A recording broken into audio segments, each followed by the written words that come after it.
Coming up next, Drew Hare is on display as Northern Illinois 0-1 squares off with USF. It's next here on CBS Sports Network. Hare threw for 329 and 3 touchdowns in a triple overtime loss at Wyoming last week. Right here on the network. Kenny Golladay was electrifying in week 1 for Northern Illinois out of the MAC as they get set for USF. It's an 0-1 team against a 1-0 team. USF expected to win the East Division, the American. Golladay, 144 receiving yards and 3 touchdowns last week, over 80 yards on the ground as well. They fell, though, in triple overtime on the road against Wyoming. Meantime, USF manhandled Towson in the opener, 56-20. Quentin Flowers, who's excellent, was just 8 of 18.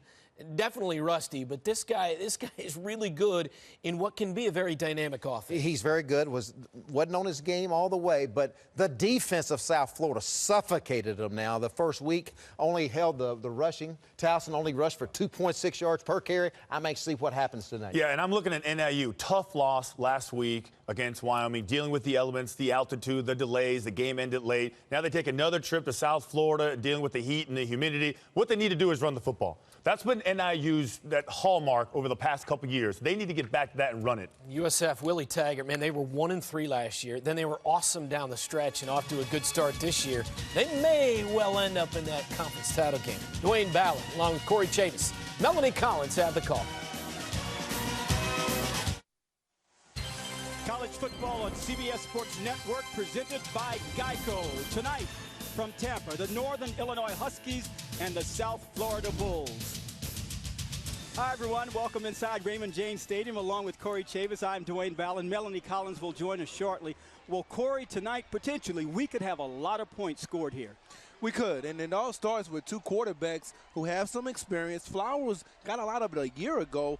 Hare, before getting injured, had also gotten a lot of experience, and they lead 2 offenses that run a fast pace, and you better be able to keep up with it. You mentioned Flowers of South Florida. What an exciting trigger man. He's very good at throwing the deep ball, Dwayne, but the one thing that I think he's improved at the most is when he's under pressure, his ability to create and get outside the pocket. He's magical with the ball in his hands, and he creates opportunities for others down the field. And for NIU, there's very little that number 19 on offense, Kenny Golladay, cannot do. Well, you called this game last week, and what didn't he do? 82 yards on the ground, 144 yards receiving, a smooth strider. He understands ball distribution on the field and where he's at, and you can see it right there with that one-hand catch. As we know, this is a very important weekend in our country's history. We will not forget. We will always remember, and it's no different here this weekend. Melanie has more.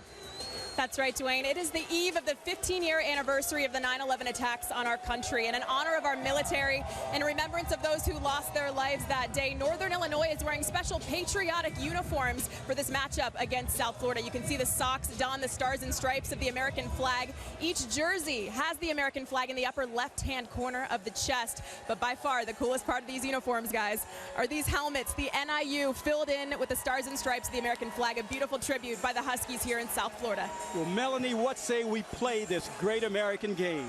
And it will be under almost picture-perfect conditions. Our Allegra weather in Tampa, temperature 83, winds out of the south, 11 miles per hour, partly cloudy. It is almost a picturesque evening in early September in South Florida. Northern Illinois has won the toss, elected to defer, so USFL will be receiving.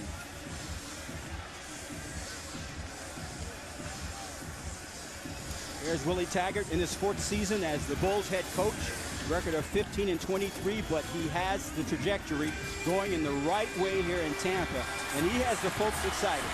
Rod Carey coming off a disappointing loss last week against Wyoming in triple overtime.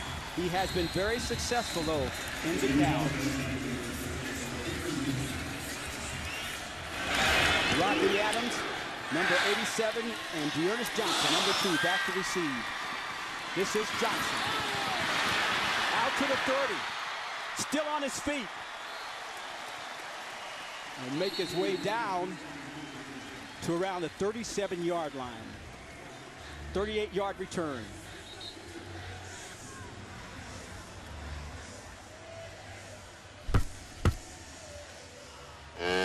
Time now for the Chick-fil-A starting lineups. The quarterback, you just heard Corey talk about him, Quentin Flowers, 178 yards passing last week against Townsend.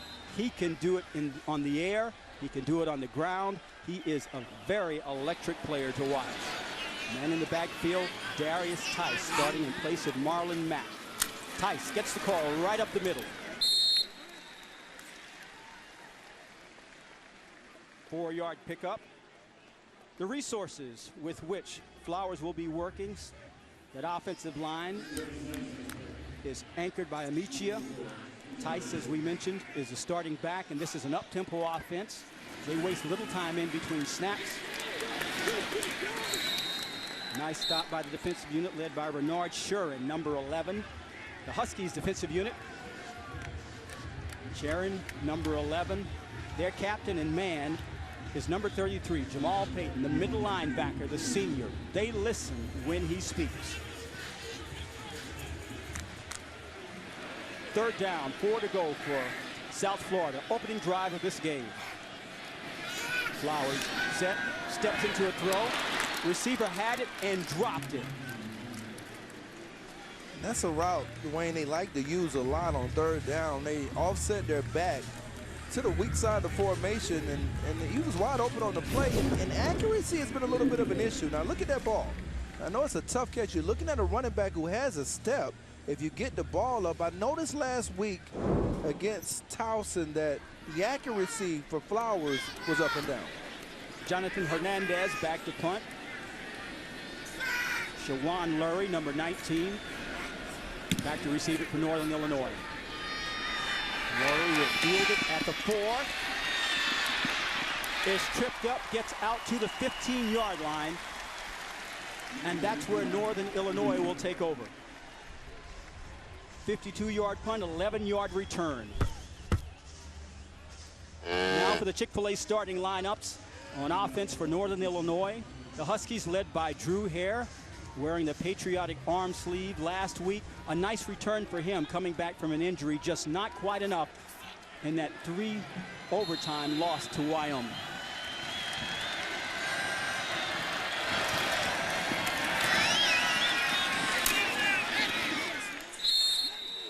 Huskies want to run early and often. That's Joel Buonio picking up 5 yards, a record-setting running back.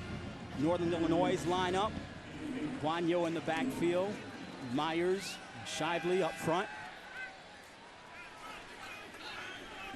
Pass completed to the tight end, Wyman. Defensively for South Florida, Augie Sanchez, number 43. He is the leader. Willie Taggart told us he was the coach on the field. He calls all the assignments out.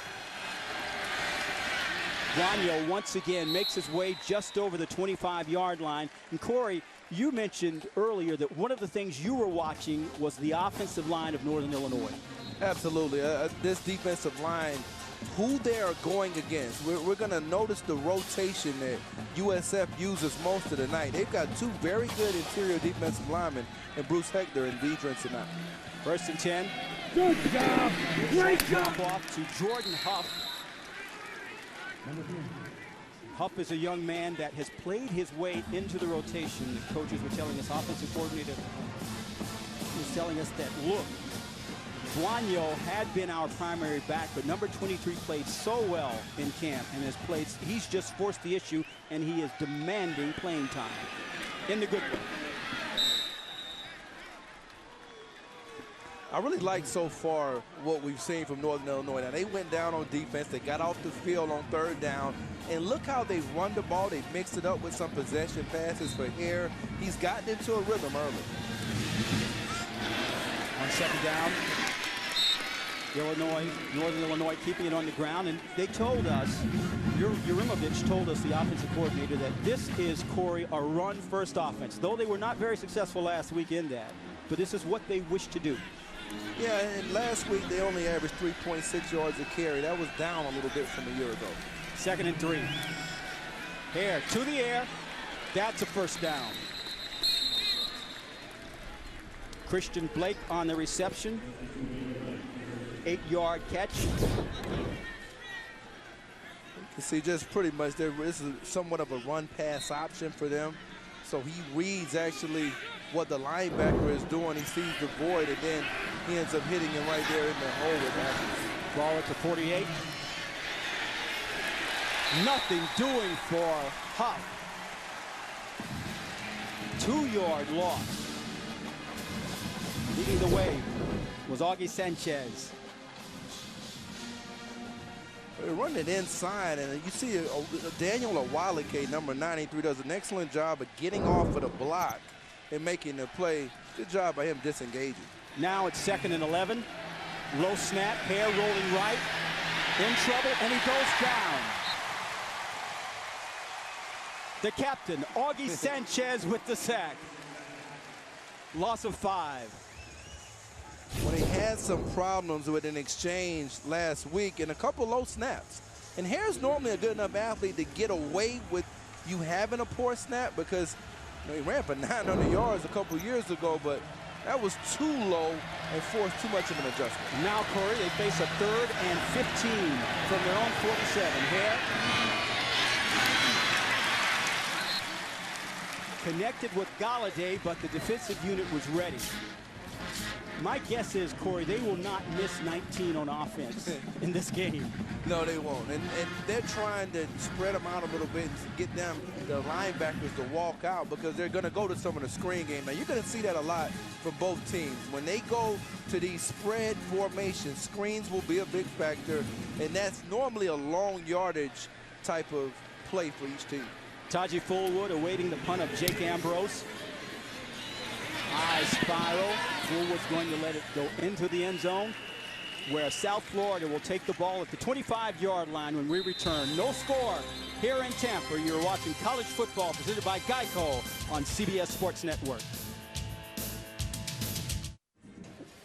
We are scoreless in the first quarter, 9:55 remaining in the opening quarter. One man you will not see, thanks to our icy hot injury report this evening, is Marlon Mack, the outstanding running back for South Florida. He had a head injury last week against Towson. He left the game in the opening half. He had 58 yards rushing, 59 carries. And here's why, Corey. It was quite a lick. It was. I mean, this Towson linebacker's name is DeAndre Wallace, and he's a player to keep, only a sophomore. And you can see he didn't see him. He was trying to set up his blockers there.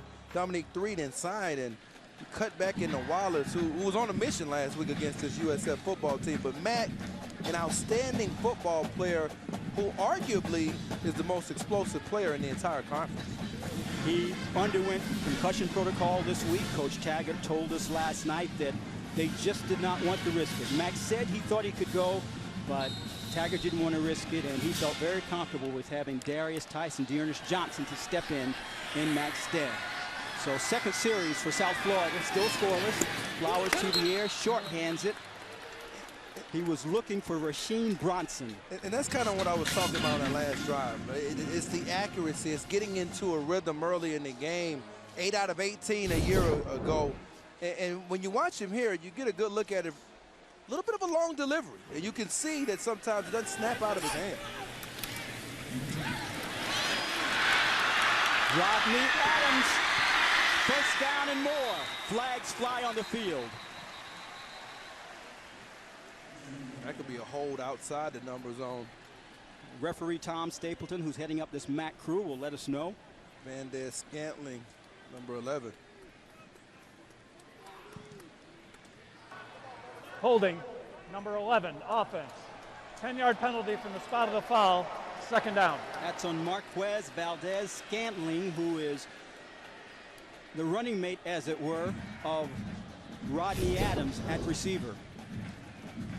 You can see the hands right in that area. And the hold was against Shawan Lurie, the All-America cornerback for Northern Illinois. So Willie Taggart's offense has to back up a bit.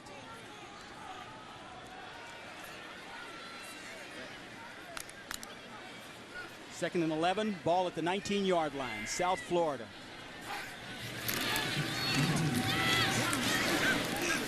This time is Tice, left side, stopped by Corey Thomas, number 69, a redshirt senior. 1-yard pickup. Corey, something you said really stuck in my head. You likened this South Florida offense in basketball terms. Absolutely, again, because they're a fast break team. And now you got a 3rd down and 8. So this is their weakness, though. 37% a year ago on 3rd down. We'll get into the other point later. Flowers back to throw. Has time, looking up top. Marquez Valdez-Scantling just atones for that earlier holding call. And there we go. We talk about basketball. When I say fast break team, Dwayne, I mean they're a team that hits you with runs. 21, 14-point runs. Just like you see in basketball, that's the type of team that they are. Screen could be coming right here. 45-yard pickup. Back to the air goes Flowers again. Over the middle, there is a marker on the far side of the field.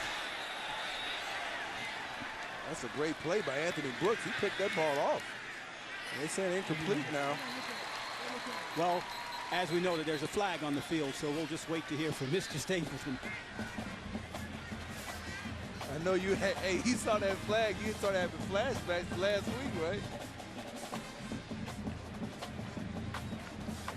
This goes against South Florida. Illegal formation, offense, 5 men in the backfield. 5-yard penalty, first down. The call was illegal formation, 5 men in the backfield, so it's a 5-yard penalty.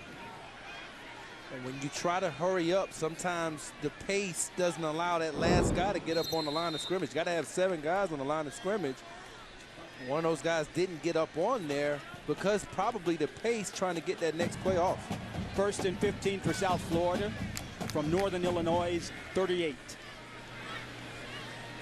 Elcano Dillon, the tight end in motion. Flowers under pressure, rolling to his left. Remember, he can run, elects to throw it. And it was nearly caught by Valdez-Scantling. I'll tell you what, that was a wild play. Now, you're talking about a player running full speed to his left. And now he throws it back across his body without even getting set. Look at the placement. It's right there on the money. But Valdez-Scantling corrals that. It's plays of the week. But excellent effort by Flowers. And just a drop by Valdez-Scantling. Anthony Brooks was there defensively for Northern Illinois, but as you noted, partner, all he could do was hope Valdez-Scantling didn't catch it. Pitch this time to Tice, and he is corralled and dragged down quickly. 2-yard pickup. And that was Austin Smaha, and I thought Renard Shuren did a good job of forcing that play back into him inside. Austin Smaha, the defensive end, senior from Belvedere, Illinois, making the stop. This defensive unit was surprised a bit last week, frankly, against Wyoming, and I think it has something to prove. 3rd and 13, ball at the 36. Opening quarter here in Tampa. Flowers, easy throw, easy catch. Right on the corner, and that's a first down for South Florida.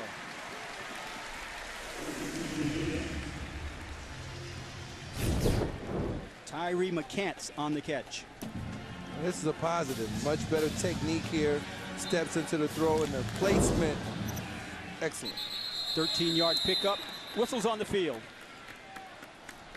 Ruling on the field is a completed pass. The play is under review. So they want to determine whether or not McCants actually completed the pass.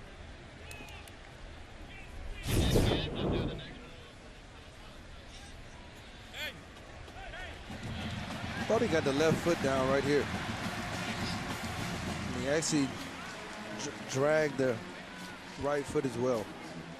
So are you willing to call a confirmation of the? It's confirmed.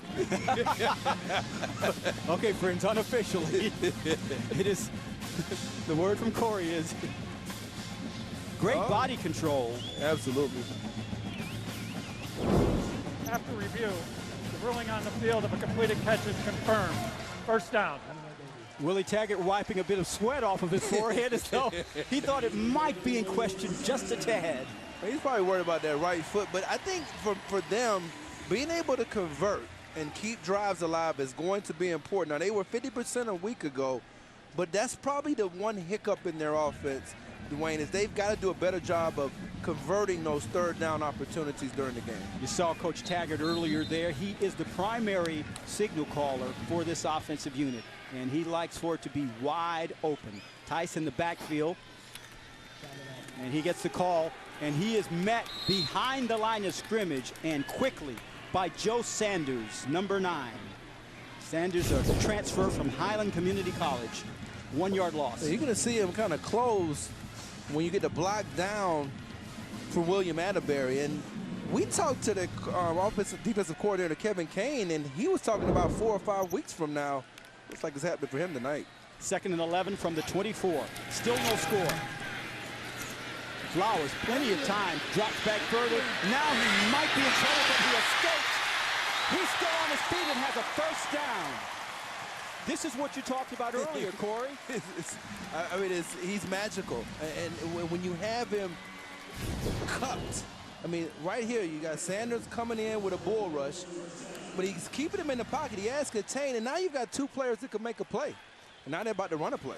13-yard pickup leads to a first down. This is Adams. Touchdown Bulls! 11-yard touchdown. There goes the 3-pointer. So we're continuing the basketball analogy. They're one of those teams. They're 3 after 3. They get on a run, and that's kind of how they score. They score in spurts. Adams, a local product from St. Petersburg, Lakewood High School. Emilio Nettleman on for the extra point. The holder is Brent Gordon.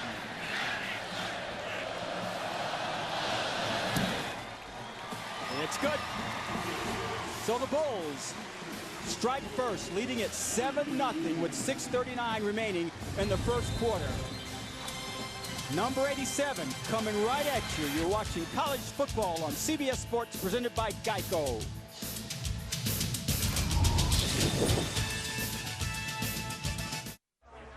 South Florida leading Northern Illinois 7-0, Corey, thanks to a man called Adams. Yeah, when you have these plays, there's always people that have to get blocked. And right here you see Sean Folliard. And basically you're going to get a block from Alcana Dillon to first take him out. And then as we let it go on the speed sweep action, there's going to be receivers block. Pause it right here. Here's another example of a receiver willing to block down the field. As you let it go, he finishes that block, and I think that last block is what allowed him to get into the end zone. But anytime you run perimeter run plays, the tight end's ability and the wide receiver's ability to complete blocks a big factor. Adams, a transfer from Toledo. Bulls fired up, ready for Nadelman's kickoff. Shawan Lurie. You got Argeus Turner and Jordan Huff. Keep your eye on number 22, Turner. He is the reigning MAC Special Teams Player of the Year, and he says when one team scores, he feels it's his duty to pay them back immediately. He has the ball dancing in the middle, but goes down just over the 16-yard line. 17-yard return. With football season underway and pennant races in full swing, it's the perfect time for some of the most intelligent women in sports to sound off. We Need to Talk. Tuesday night at 8 Eastern on CBS Sports Network, the 24-hour home of CBS Sports. So now, Corey, this offensive unit comes back out after a 10-play drive that produced a touchdown. And how important is it for Northern Illinois to really get something offensively going? Well, I think that was a good start. They come out with the completion to Blake, and they got positive yards. But I think for them, one of the weaknesses of this team a year ago was time of possession. That didn't change a lot because they go at such a fast pace. Looks like it's not a catch now. Looks like they're overruling it. Let's see. What do you think there? He might have gotten his hands up underneath it, but they're saying no catch. Christian Blake, the receiver. Ruled no catch. It's 2nd and 10 from the 17. That's Turner. Mike Urimovich told us, the offensive coordinator of Northern Illinois, that he felt remiss that they did not get number 22, Corey, more involved because he has exceptional offensive skills. And they use them a lot on these fly sweeps, kind of like what we saw a second ago from South Florida with Adams. 9-yard pickup.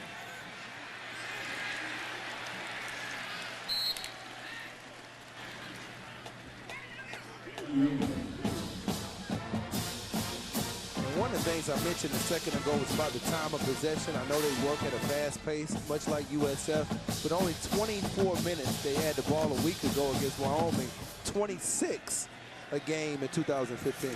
That was Guanyo on the last carry. Guanyo again. This time he runs right into the waiting arms of Augie Sanchez. Melanie Sanchez is more than just number 43.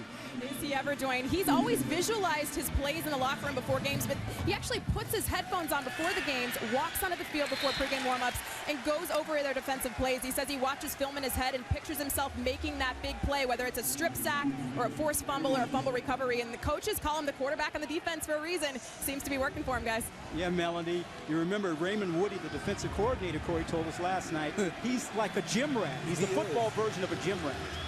We talked about him being the captain, and on cue, as Melanie was talking about him, he had a pressure that forced an incompletion by Hare. And it's 3rd and 8. Hare back to pass. Pocket collapsing. Rolls out to his right. That's Guanyo with the reception, but not enough for the first down. And that was the Sanchez drive. He made that tackle.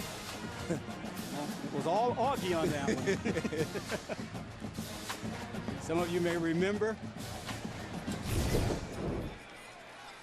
You can see they're playing a little bit of zone coverage right here, and this is pretty much keeping everything in front of you. They believe in their ability to close on the football, and you can see that with probably 4 to 5 green and gold helmets around the ball. Jake Ambrose on to punt. Taji Fullwood set to return for South Florida. High spiral kick. Fullwood calls for a fair catch. Starts to go after it, but does not. When we return, South Florida will have the ball back, leading 7-0. 51-yard punt. College football on CBS Sports Network is sponsored by Geico. 15 minutes could save you 15% or more on car insurance. By Icy Hot Smart Relief TENS Therapy. Turn off pain. And by Ram Trucks, America's longest lasting pickups. Offensive tackle Doug Freese started at NIU from 2002 to 06, was a 2-time All-MAC selection. Doug Freak has started 98 games for the Cowboys since being drafted in the 4th round in 07. And my partner, you've had a close encounter or two with him, haven't you? Yeah, I have. The old defensive back. Oh, man. Playing down in that box. Sometimes you got to get down there and take on the lineman, and he's a good one. That's a big reason why he's played for so long. Quentin Flowers brings the Bulls back out onto the field. Flowers last week, 8 of 18, 178 yards, a couple of touchdowns. He's a second-team all-conference selection in preseason. Ball at the 16-yard line. Flowers starts to run but goes nowhere. He is quickly greeted. Bobby Jones, and looked like Ben Leroy got in there, some inside penetration. No pickup. Bobby Jones at 4th on the tackle. They're continuing to spread with this empty look, and they're making Northern Illinois adjust.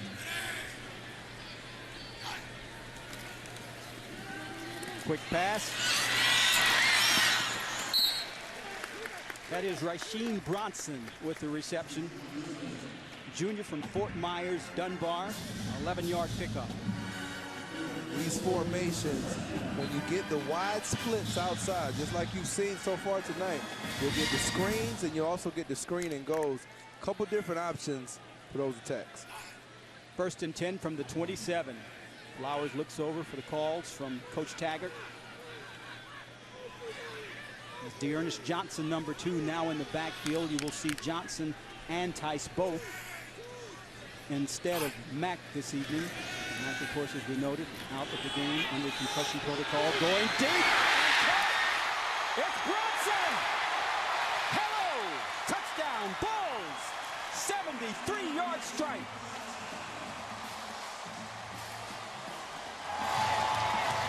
We talked about it, partner. This is a fast break offense. It is. And Anthony Brooks, one-on-one with Bronson. And this isn't the first name that comes to mind, but this is similar to another game on CBS Sports Network a couple years back when Bronson went 75 yards on a similar pass and play. And Bronson is like the third amigo because we have been talking about Rodney Adams and Marquez Valdez-Scantling as the dynamic duo, and then Bronson steps in and says, look, I'm here also. Point after is good, 14-0.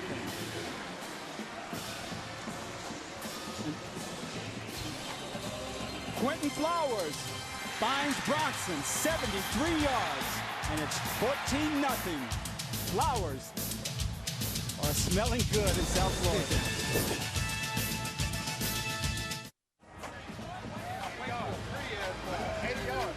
14-0. South Florida is rolling now, Corey. Yeah, they are. And Quentin Flowers' technique, we talked about it in the three-step passing game, but right here, the one thing that you want to look at, we'll let it roll here for a second. Watch his vision. We'll pause it right here. He was looking this way and comes back over here, and that's what kind of moves the safety off. The technique in the pocket on that play was outstanding by him. It was a subtle thing, but it moved the safety enough out of the middle of the field to create and give him that one-on-one matchup outside. That was the 7th touchdown drive of less than 2 minutes and 5 quarters this season for South Florida. Hence that fast break moniker that you've dubbed. Yeah, and 33 points a game last year, or 34 nearly. And it seems like this season they're off to a similar start. Well, Anthony Brooks defensively looked really gassed on that bench just now for Northern Illinois. It was a technique error by Brooks, who's a good football player. He wants to get his hands on at the line of scrimmage, and we'll probably take a look at it later. What he did was open up the gate, and there you see him maybe, who knows what's going on there, but it's a hot night. It's 83 degrees. We're in South Florida. Humidity is very high. And last week, remember, this Northern Illinois team had to deal with the altitude in Wyoming, 7,220 feet, and there were players on the team that were complaining about not being able to breathe. So this dramatic change in environments must play a role. I totally agree. It's something me and you talked about. How would they transition to this environment? Gales Turner and Jordan Huff back to receive the kick. It's Turner once again with 10. And it's tripped up quickly before he can really get ahead of steam going. This Dearness Johnson is something else. We're going to see him play running back, but watch him come in here and show that I could be a linebacker too. I mean, he does pretty much everything with his football team, including throw his body around on special teams to send a message. He is Mr. Versatility, is number 2. You saw him on the last series in the backfield. You see him on special teams. They ask so much of him, but he's happy. Coach Taggart loves him, says he will do anything that we ask. Northern Illinois with the ball, trailing 14-0. Drew Ware scrambling, goes really nowhere. Augie Sanchez there, along with his teammates, to make the stop. Melanie. Well, you guys talked about Dearness Johnson being so versatile. Well, he's earned the nickname the Junkyard Dog from Coach Taggart because Taggart says he can do absolutely anything. He's a Horning Award watch list candidate for the most versatile player on the team. He's playing running back. He's also returning punts, catching passes, covering on kickoffs. He threw 2 TD passes last year, guys. He's a terrific blocker out of the backfield and even punted for his high school football team. I don't know what's left. Melanie, we have expected him to be on the defensive unit just now, lining up at a corner. Christian Blake on that reception. 1st and 10 for Northern Illinois. Hare being forced back, drops it off. Turner could not hang on, but the pressure was coming hard and fast, Corey. Well, they're rotating their defensive linemen. I mean, that time it was Josh Black. You're going to see him come inside, number 55, and he beats really Turner, who was trying to chip him on the way out into a pass pattern. So they're mixing up their looks. And remember, this USF defense will rotate a lot of players. You see the passing yards already, a great imbalance favoring South Florida. On 2nd down, trying to go up the middle, but that South Florida Bulls defensive front is starting to stiffen. and they give Huff nothing as Daniel Akwali is the first one to get to him.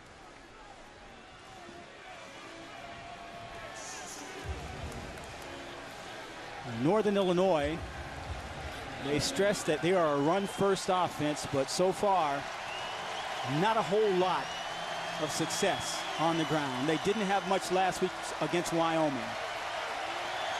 3rd and 8. The crowd here at Raymond James is getting into it. Ball at the 40-yard line. Hare out of the shotgun. Puts it up top. Nearly picked off. Taji Fullwood defensively there, the junior from Tampa. Last week he had 7 tackles. He knocked that one away. That was an excellent play. He was matched up one-on-one down the field, and the pressure that caused, well, it was still a pretty good pass by Hare, was by Nigel Harris. He got another hit on the quarterback. He's playing very well the first 2 weeks of this season. So Jake Ambrose is on, and the man back, Fullwood. Fullwood makes the catch, breaks a couple of tackles, makes his way out to the 26-yard line. Jamal Payton on the tackle, number 33, the starting middle linebacker. 41-yard punt, 8-yard return.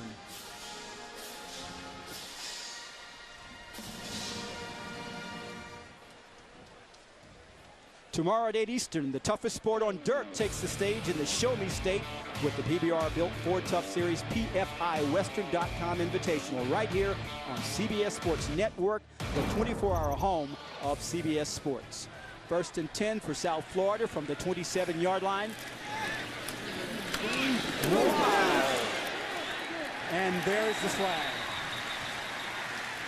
Corey, that didn't surprise you. You saw that coming, right? Riddell Fleming just... Yeah, that was something else. I mean, personal foul. Face mask. Defense number 8. 15-yard penalty, 1st down.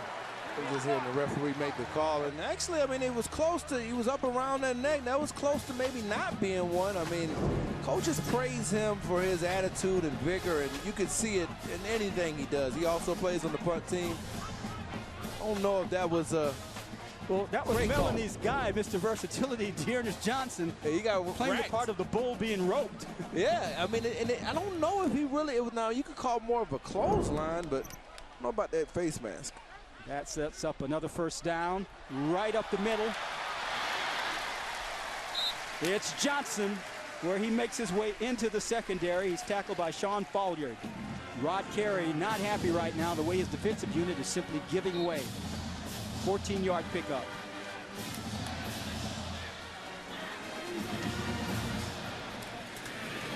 Flowers into the air again, flushed out, could be in trouble, and throws it away. I guess they're going to talk about this and see if he was outside the tackle box there. Ball something there back to the line of scrimmage, but now you see Northern Illinois rotating some players in, and let's see where he threw this from. Yeah, he's right on the edge of Amici over there. But now Northern Illinois is coming with their version of a nickel defense to really try to contend a little bit more with this pace of USF. 2nd and 10. That's Johnson trying to get around the edge, but he goes nowhere. He's quickly stopped by Bobby Jones IV again.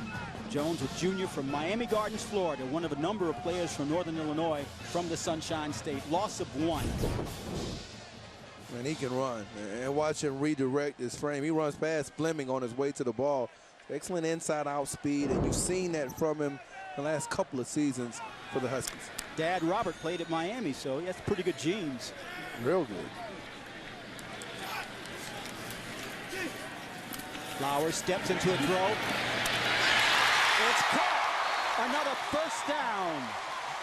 Tyree McCants, the sophomore from Niceville, Florida. And that's a 3rd down, and that's what we wanted to see if USF would keep it going. And look at Michael Allen. He has a chance here. He just overruns the pick. Has a chance to pick it off and overruns it. 33-yard pickup. They go back to the ground with Johnson.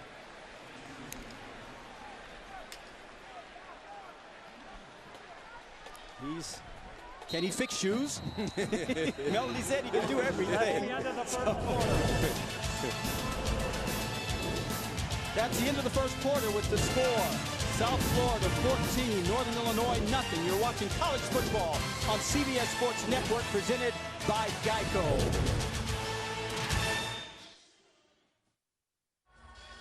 South Florida leading Northern Illinois 14-0 as we are about to commence with the second quarter here. Partner, it's interesting because everything seems to be going right so far for South Florida. Northern Illinois seems lost. And I think part of it is that first drive, they got something going, and then it stalled. And then you come back after having stopped USF, and then they go on this 14-point run. And now potentially going in for another score. So it's tough to deal with mentally on the road again. And we haven't seen the best of what South Florida can do yet. All of these offensive resources they have. Really. And it's funny because you make a good point, because Rasheem Bronson is one of the ones who made the big play earlier, and that's not even an Adams, but we haven't even heard from Van Ness Scantling yet. Looking for more. Flowers looking for Mitchell Wilcox. He just threw it down into the dirt, knows he made a mistake there. Even though he's had the spectacular wild plays, which he had last week as well, the little plays will become more important if this team is going to contend for a championship moving forward. That's the one thing he's going to have to clean up, and I'm sure quarterbacks coach Sean King is going to be working with them on just that. Coach Taggart telling us that Sean King has made a big difference, former NFL quarterback, now quarterback's coach, counseling Flowers. Nice little competition between coach and player. Flowers keeps it. Maybe picks up 2.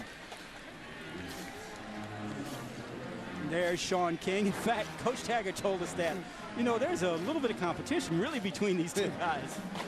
Yeah, and I think that you can see the disappointment on Sean King's face right there, because he knows that they let one get away. They could have gone up by 21, and now Northern Illinois has kind of turned the tide by forcing a field goal attempt by Emilio Nadelman. So I think from that aspect, that has to be a victory for Northern Illinois. Nadelman on to attempt a 26-yarder to extend South Florida's advantage. Up and through the uprights. So they may not get 7, but they do get 3. There's a flag on the field on the far side. You don't want this to be on Northern Illinois if you're a Northern Illinois fan. Here's Tom Stapleton.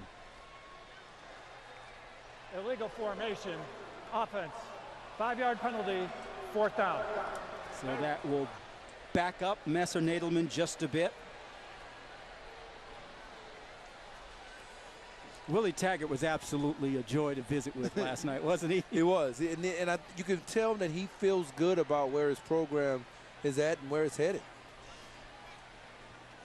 Nadelman, the junior from Miami Central High, now on to attempt a 31-yarder. Always get nervous on that second field goal, is that right?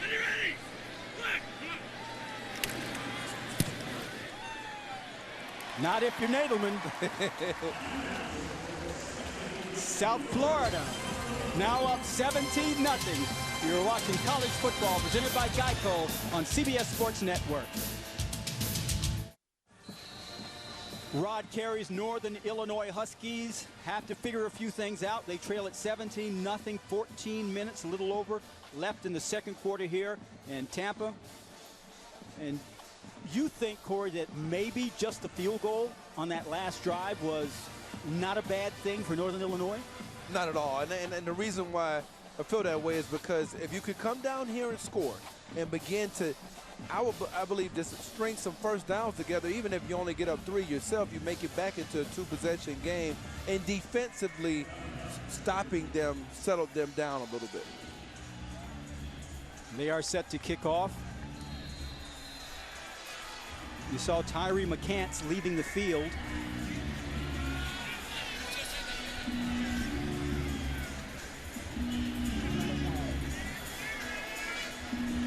Melanie will have an update on that when we have more information. Turner fields the kickoff in his own end zone. down the sideline. He's tight roping and runs out of bounds. You can see the frustration on his body. Again, this guy, when he cuts loose, he is gone. Yeah, and this right here is just a simple sideline return. Now he's following the block of Jordan Huff and keeps the balance and gets a couple extra yards. It would have just been him and Nadelman, and I think he could have made him miss. Well, he is electric. 35-yard return, and he's back out with the offensive unit. Drew Hare, the quarterback who missed most of last season with an Achilles injury, has come back, performed admirably last week against Wyoming in that 3 overtime loss. That's Guanyo over the left side.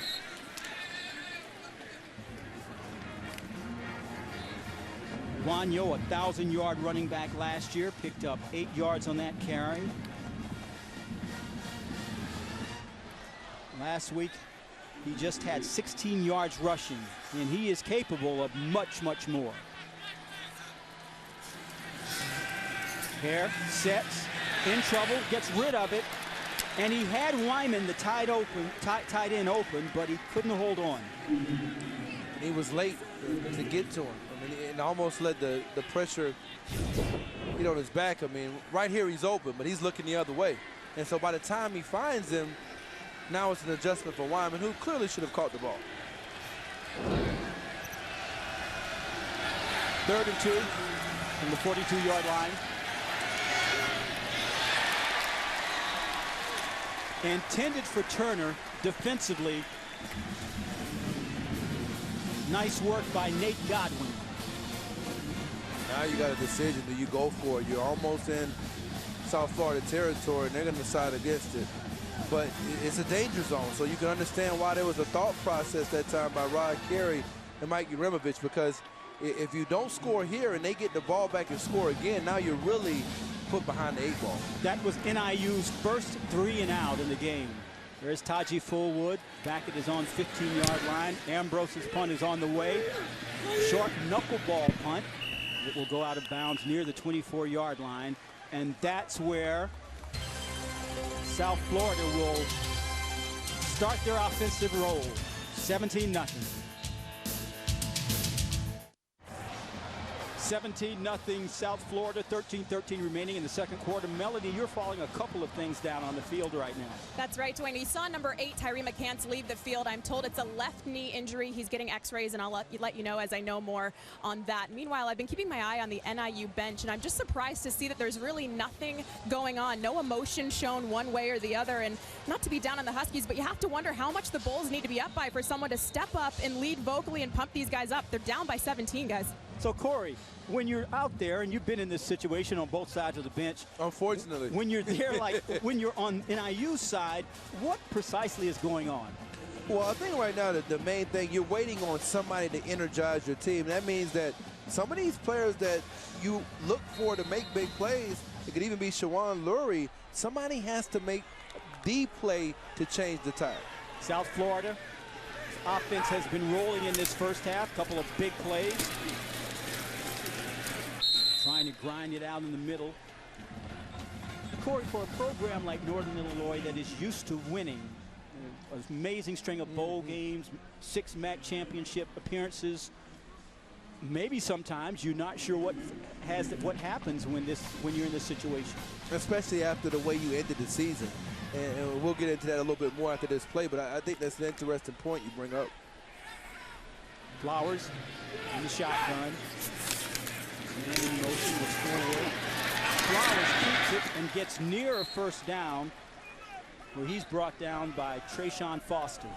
And to pick up on your point there, Dwayne, at the end of the year, don't forget, they lost 55-7 in the bowl game to Boise State. And then they come back and lose a road game. And now you come down here and you're down by 17. That's the reason you're seeing some of the looks on those players' faces.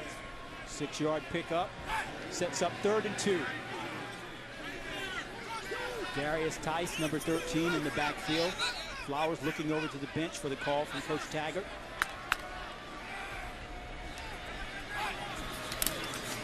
Quick toss. That's Tice. First down and more. Still on his feet. Shawan Lurie and Foster bring him down, but not before the Bulls move the chains again. And Lurie, the All-America cornerback, is on his knee and appears to be hurt. 19-yard pickoff. That's a tough position that Joe Sanders is in on the edge. I mean, he's got the forced responsibility. He's trying to decide is Flowers going to keep it. All of a sudden he pitches it, and now you lose the next forced replacement that comes up is the corner after Allen misses the tackle. And then he gets some friendly fire contact from a player I like a lot, Trayshawn Foster. So a lot going on that play, but they were attacking Joe Sanders. Well, this is something Rod Carey does not want to see. Lurie is one of the best cornerbacks in the country, first-team All-America, 9 interceptions last year, and you don't want his fire off the field. You made an interesting point when you used the word fire, because I think that we just talked about them needing some of that. You know, you get a strip right here, maybe that turns the tide, but he's competing, and so is Foster, so that's just unfortunate. So the play set up first down. Northern Illinois' defensive unit is being pushed back by this explosive South Florida Bulls offense. And Coach Taggart told us they want their foot on the gas, pressed down the entire time. That's Rodney Adams in motion. Right up the middle, left side, and more room. And Darius Tice is enjoying the opportunity to start. Taking advantage of it. He has the one-on-one. That's number 49, Trayshawn Foster. He's got a chance to get him on the ground right there. Look at the wiggle by Tice. And bounces it outside. 21-yard pickup by Tice, whose career high is 94 yards, if you were wondering, last year against Cincinnati. Touchdown! Rodney Adams! 26-yard strike by the Gulf Coast offense.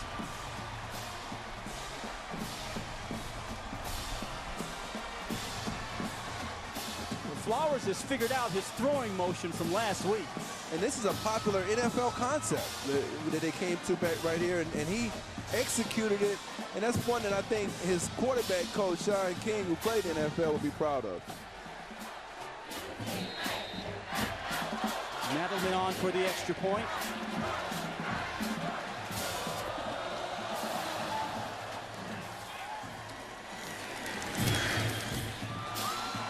And it's 24-0 South Florida. Willie Taggart told us last night they can be scary good with all of these offensive resources. Adams is just one of them. Bulls stampeding early here in Tampa.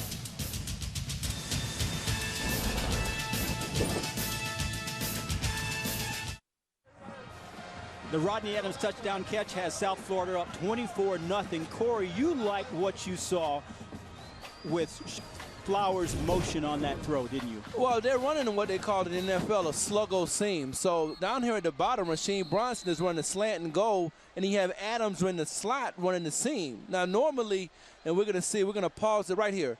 They're asking Flowers to make the safety get his attention over here, and he's going to come back to the seam. But they actually stay back deep. So now he has to make the throw over top of the safety, and look at the placement. So that was just an outstanding job of, they actually called that play, Dwayne, for another coverage, and he still beat the coverage with the proper technique. Coach Willie Taggart told us last night that Flowers is just so much better than he was a year ago, isn't he, Corey? And I think that we've seen it's been a little bit up and down with the shorter game, but down the field. I mean, I think you've seen that his technique down the field. You saw it last week against Towson, and we've seen it tonight. Dangerous throwing down the field. He has gotten better. Argale's Turner and Huff back to receive the kickoff. Turner will take it in the end zone. Northern Illinois will have the ball at the 25-yard line. Tomorrow it's kickoff 2016 and the season premiere of the NFL on CBS. In one matchup, the Bengals battle the Jets. Meantime, the Chargers challenge the Chiefs, or the Dolphins square off against the Seahawks. Check local listings beginning with JB, Boomer, Tony, Coach, and Bart on the NFL Today, presented by Southwest Airlines. And Boomer Esiason knows both those teams, wore the uniform. We'll be hearing from Boomer tomorrow in the studio. I remember him in that '88 season, that MVP year. One of the best years I've ever seen. NIU with the ball, needing to get something going, trying to run it over the right side. That's Jordan Huff, stopped by Augie Sanchez. Corey, do you realize NIU has not driven past the South Florida 47-yard line tonight? It's been amazing how the lack of production. Here finds Galladay, whose name we have not called at all this evening once the game commenced. And he is a major, major component of this offense. 4-yard pickup. Well, I think it's a good point you bring up, because I think that both of the corners here, if they play off of him, their quickness, they're quicker than him, so they can beat him to the spot. So he'd have more problems getting separation against these smaller, quicker corners of USF than a bigger corner where he can use his 3rd and 1, ball on the 34-yard line for Northern Illinois.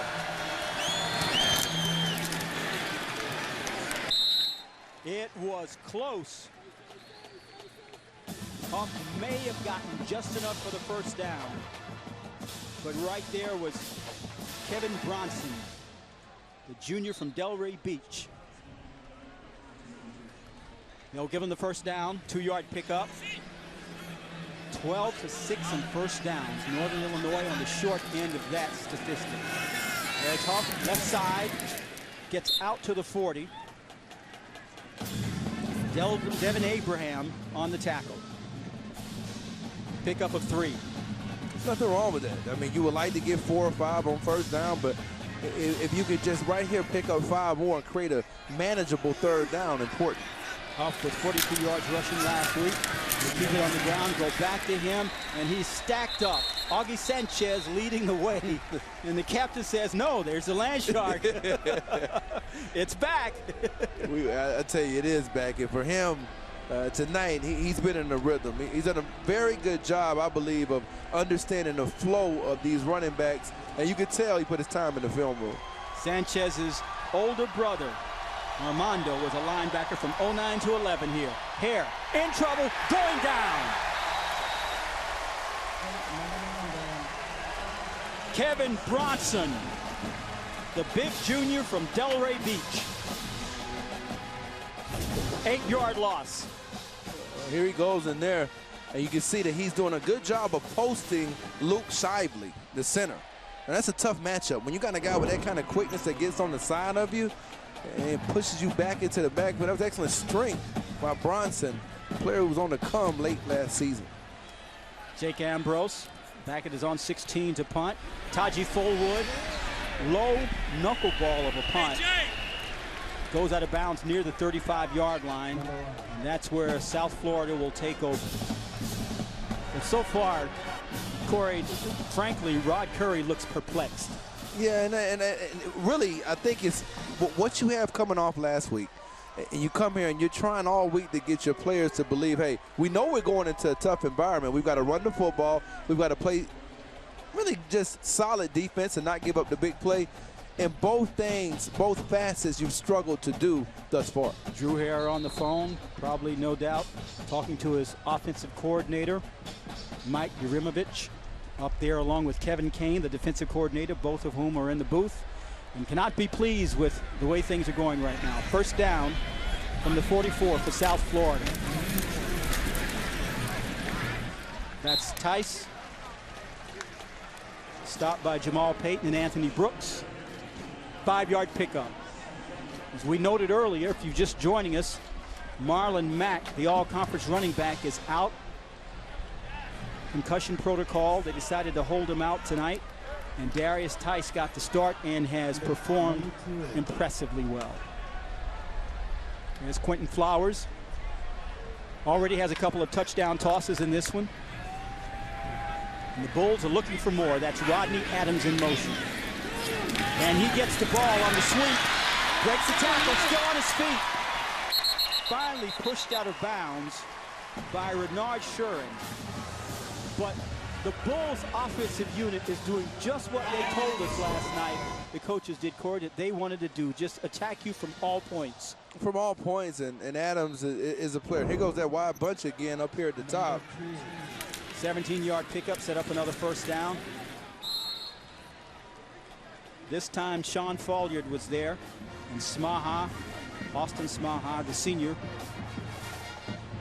This Northern Illinois defensive unit looks a little gassed right now. Well, I mean, I just pointed out that the last formation, we saw Adams to play before that on the first down on a sweep from the slot. Now he's back in the slot again right here. So they're moving players all over the place. And I think that is one of the things that is really tough to defend because you got to think too. 2nd and 7 after the 3-yard pickup. Flowers, toss to Adams, gets away from one tackler. Another first down for the Bulls. Defensively, Allen makes it over there. Michael Allen, who had 13 tackles last week against Wyoming, but not before Adams on the 8-yard play picks up a first down. You see Adams, this is just a bubble screen. And look at the block that time by Mitchell Wilcox. He comes out, makes an excellent block, then he tries to get a second block. First downs 14-6. South Florida has the advantage. Flowers rolling right, tucks it away, will run. Gets out of bounds as he's pushed out by Shuren.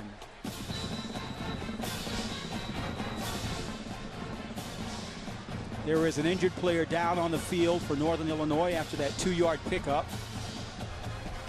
That's William Lee, the junior nose tackle from Indianapolis. He is one of the young men that they've counted on to carry quite a load for this defensive unit, has Kevin Kane, the coordinator this year. And it's actually Lee and his teammates right in the interior of the defensive line for Northern Illinois that they really need a solid year from, Corey. They do. I was impressed with him last year watching him against Ohio State. Thought he played okay in that game, both him and Corey Thomas. They're rotating in a lot tonight, Ben Leroy. And we can kind of get a look at it right here. Yes, Mario Jones, his teammate, knocked him down. Yeah, accidentally, of course. But Lee is okay. Two-time academic All-American, two-time academic All-Conference. A journalism major, meaning, Corey, he's coming for your job. He can have it. You got to make some plays, too, though. 2nd and 8. Ball at the 21-yard line. South Florida on the move. Flowers looking into the corner and overthrows his receiver. Melanie, you have more on Messer Lee. Yes, Dwayne, for NIU defensive tackle William Lee, football was really that saving grace that got him on the right track. He never had a stable home growing up. He was in and out of homeless shelters, and this summer he suffered unimaginable loss when he received a call on June 28th that his 20-year-old sister had been murdered by her ex-boyfriend in Indianapolis. So he now uses her as his inspiration and says he wants to dedicate this season to her. And when I spoke to Coach Carey this week, he said, believe me, Mel, when you and I struggle day to day, that's nothing. When William Lee says he's having a bad day, I listen. Special young man, Melanie. Very special young man. South Florida on 3rd down, so far 4 of 6. First charge timeout, South Florida. Northern Illinois wants to talk about it. Timeout on the field. 24-0. Rod Carey's facing an uphill climb.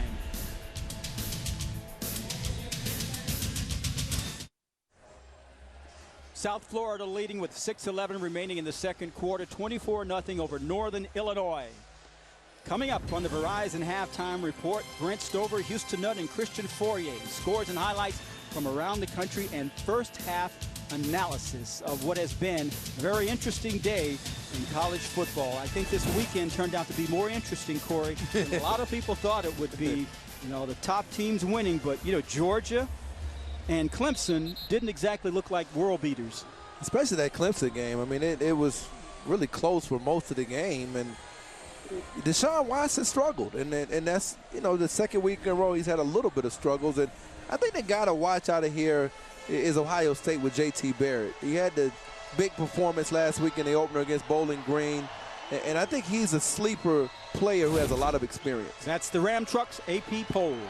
Alabama still number 1. South Florida looking for more. 24-0. That's Adams slipping and evading tacklers. Finally, he's corralled.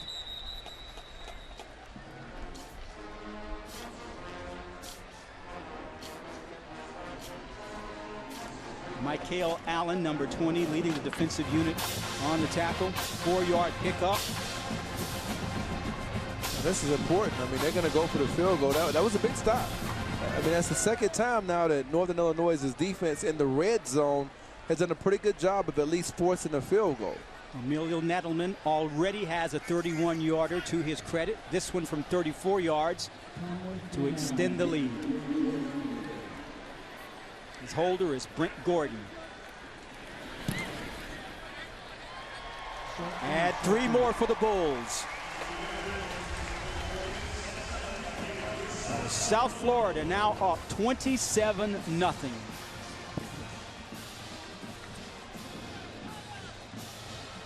Rod Carey, he's had a few stops, but nothing on the offense, but at least a couple of field goals. That could have been 7. I mean, if you put those the 2 different times where they were able to hold them to 3, well, all of a sudden now you could be talking about a 35-0 game, and it could be a big difference. But now you have a chance because you get the ball back first in the second half. So I think right now it's about shortening the game a little bit. And so now you're at this mark with only 5 minutes to go. You're going to have to complete some passes to set up the run. His coordinators, Kevin Kane, defensive coordinator, and Mike Urimovich, the offensive coordinator, looking on. Remember, this team was picked to finish 3rd in the MAC West, went 8-6 last year. We noted 6 straight appearances in the MAC championship game. They are used to success in DeKalb. And this is unfamiliar territory. Argeas Turner, number 22 on your right. Jordan Huff, number 23. But this man, Argeas Turner, the MAC Special Teams Player of the Year in 15. Nettleman's kick will sail through the end zone. And that sets up Northern Illinois' offense. Thursday Night Football is back, and it kicks off Thursday on CBS and the NFL Network. The New York Jets pay a visit to old coach Rex Ryan and the Buffalo Bills, both looking for primetime magic. Football starts here Thursday nights on CBS and the NFL Network. A couple of interesting AFC storylines. The Buffalo Bills, Tyrod Taylor going up against his old team, Baltimore. Did you enjoy doing that? Yeah, when you face your old teammates? I did, because I like to talk a little bit of smack, and they like to talk it back. So I thought it was fun. Check your local listing. Should be a lot of fun. CBS NFL this season. There's Turner getting his opportunity to get around on that jet sweep. He's run out of bounds. You sense that Northern Illinois needs a big play. They really do, and you mentioned earlier that they were concentrating on trying to get this guy right here, Turner, involved in the action more. Well, and it looks like he's lining up outside right here, but throwing him the ball down the field could be a point of emphasis. 2nd and 5. Hare set to throw. Across the middle, it's caught. Galladay, first down. It's a big play. 22-yard pickup. You're going to see he's really just in here running some type of seam, and he does a good job of working back across, and he gets inside of Devin Abraham off the hash. Time you get the safeties splitting the field, there's an opening there. It's an excellent throw by here. That was the longest play from scrimmage for Northern Illinois tonight. Galladay, a great game last week. 3 touchdowns, 82 yards rushing, 144 yards through the air on 10 receptions. He is Mr. Dynamite. To the right side, nothing really doing as that Golden Bulls, that South Florida Bulls offense really closes fast, led by Mike Love. Now, pickup of 1. Yeah, Love is one of those players, I believe, that the more he plays, the better he'll get. Last season, he came on a little bit near the end of the year, and so far this season, he's been off to a pretty good start. 2nd and 9. Hare, time to throw, steps up, drops it off to Turner, who makes a move before he is leveled by Jamon Thomas, the 6'3" sophomore who had 7 tackles last week in that win over Townsend. 7-yard play. But now you're in one of those situations where you're in 2-down territory. So it doesn't really matter what you call here, because you're going to have to end up going for it on 4th down anyway. 3rd and 2 at the 40-yard line of South Florida. This is the deepest penetration of the evening for Northern Illinois. It's Guanyo, left side, has space. 1 man to beat, still on his feet. Finally dragged down at the 12-yard line. Joel Buono. 28 yards. On the right side, that was an excellent job by Josh Ruka, number 70. He opened up the hole. And those backup defensive linemen are in the game for USF. And these are the guys you can run the ball on inside. Buono entered the season number 16 on NIU's rushing list all time. Hare to the air. And it's Turner, who we are hearing and seeing more of this evening than we did last week in the season opener. 5-yard pickup. Another guy that needs to get involved in the passing game is Shane Wyman. We'll see if he comes up here shortly. Wyman, number 35, the tight end. This is Buono, left side. Augie Sanchez is there. So there's no field goal coming here, right? But they've got to, I think right here, if they don't get the first down, they're going to go for it. 3rd and 1. Buono. Straight ahead.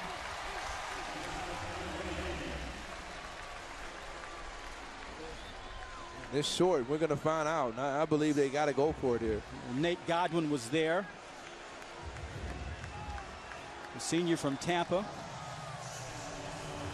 who was nursing a hamstring, and they feel he's 100% for the first time this year. Rod Carey talking to the officials. I don't really know what he could be talking about here, but I think one thing he's trying to do is let the clock run down some more. A bit of strategy here. And he calls the timeout. So it's 27-0, Northern Illinois. Corey, how important is it for them to punch it into the end zone via a touchdown? Well, I think it's very important, and then it comes down to what plays do you want to run out. Last week in the game that you had against Wyoming, one of the plays down here that was effective for him was Drew Harrell, the quarterback draw, when they spread the formation out. So are you going to spread out USF, run a quarterback draw, or are you going to go to one of your principal passes that Hare's most effective at, and that's the sprint out?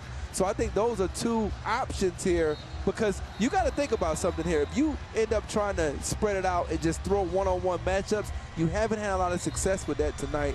I think you've got to go with some type of design play. Well, they were 1 for 3 last week against Wyoming on 4th down. So it'll be interesting to see what Mike Yurimovich dials up on this play. 4th and 2, trailing 27-0, 1:41 remaining in the second quarter. Drew Hare looking over the alignment.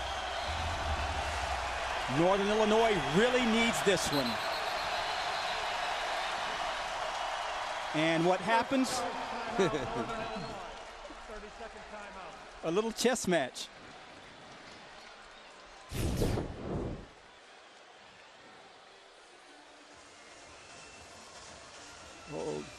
Rod Carey was uncomfortable with something he saw and called a timeout. And that was a smart move. I think at this point, when you're trying to find that one play, you kind of want to see if you've got some timeouts left in the first half, you still have 2 left.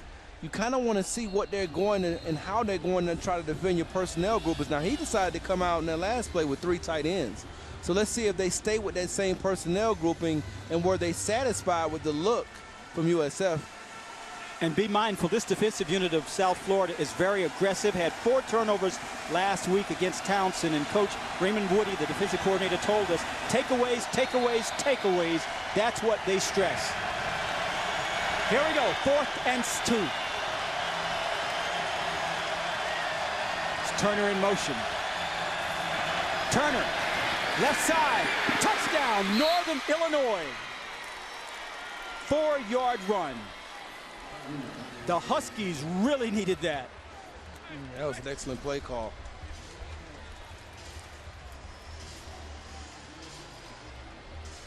This allows you also, when you go into the locker room, Corey, it makes a big difference, right? No doubt. I think that not only the momentum, you won't say it's changed, but the spirit of your team is certainly. Well, the conversation's better in the locker room, no right? question. Christian Hagen's extra point is good. And it's 27-7, but Northern Illinois is now on the board.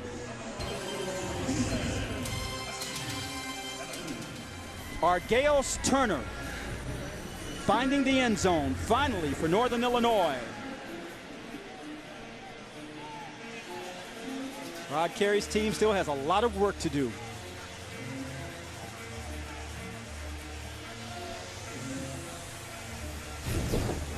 It's been a long night so far for Northern Illinois. Is it possible, Corey, that they were simply shocked by the speed and efficiency of South Florida's offense? I think it can catch you off guard a little bit, just how they're able to not only run the plays fast, but then what you just talked about, the speed of the players who are running the plays fast. Because you had some tempo last week from Wyoming. You've had tempo from other teams in the MAC. But have you had the tempo with the team speed? And I think that's what USF brings to the table. Bruce Clark, our producer, reminding me, Mike Tyson said everyone's got a plan until they get punched in the mouth. Well, hey, listen, we've seen some punches. We've seen some people go down to the mat, but Northern Illinois just got up. Rodney Adams and Tyree McCants. It's Adams. And he's corralled and taken out of bounds by Jamal Payton. If you're Willie Taggart, and I think I know the answer from what he told us last night, do you play it safe here or you keep your foot on the gas pedal? Well, I think it's more about the development of your quarterback than it is even about the gas pedal part, because I think in a 2-minute situation, you can't emulate live repetitions in practice. So a 2-minute situation right now, at this part, something that you may not get until a game gets close and tight a couple weeks from now. Melanie was following McCants earlier. You see him back on the field. This is Johnson. Fresh legs. Dearness Johnson gets into the secondary where he's met by Renard Sheeran. 8-yard pickup.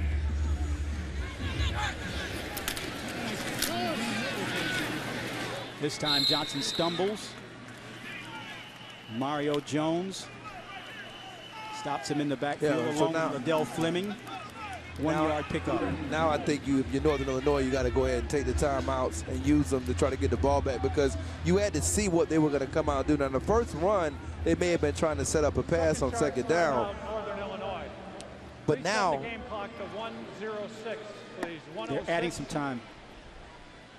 Tom Stapleton just indicated they were adding time onto the clock, which is positive for Northern Illinois, because if by any stretch of the imagination, if you can force the third down stop here, and you still have one timeout left, then you're in a totally different situation. So now it comes down to, what do you do if you're USF? Do you try to get the first down running it? And if you're Northern Illinois, do you load the box? Coach Chavis, what do you call?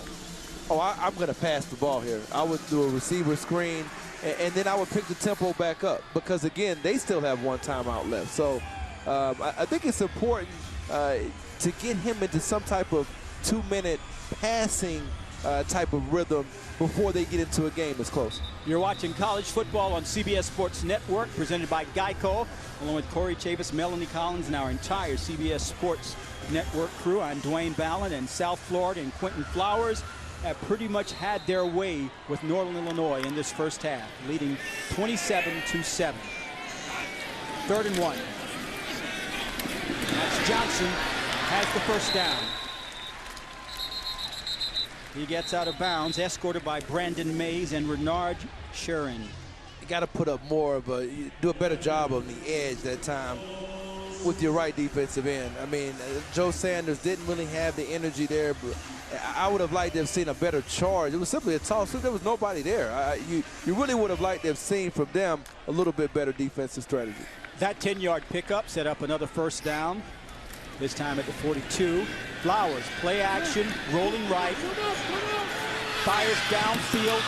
Receiver was open, but he reverted back to a short-handed throw that he made earlier in the half. We've seen about 5 of them thus far in the first half. It's been the good and the bad of Quentin Flowers all season so far. You saw it last week when you turn on the Towson tape, and you're seeing it again here.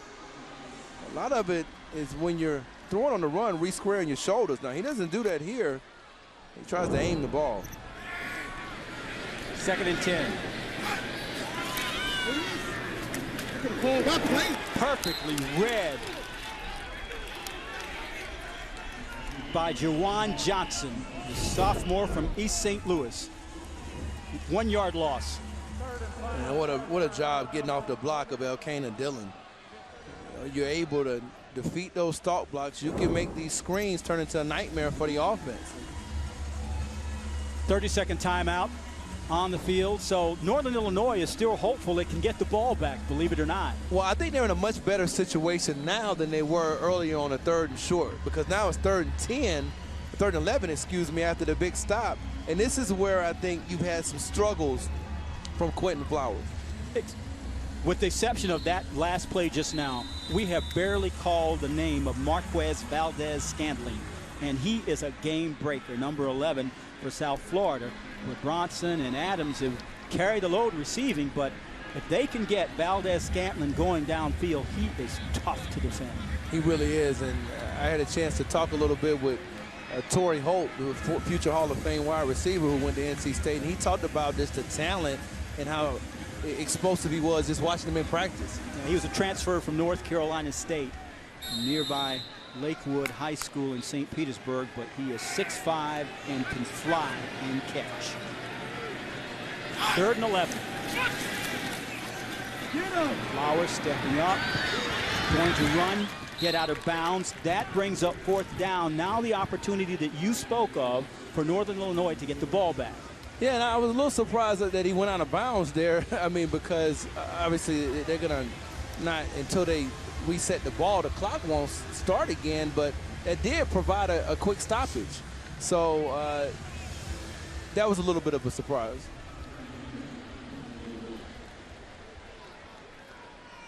Jonathan Hernandez, who hasn't had to punt too much this evening because his teammates have been scoring touchdowns and field goals. Gets off a nice high punt. It takes a South Florida bounce down to the 2-yard line. Excellent punt by the sophomore from Bradenton, 52 yards for the Florida State transfer. He's replacing a pretty good punter from a year ago, Matthias Shabati.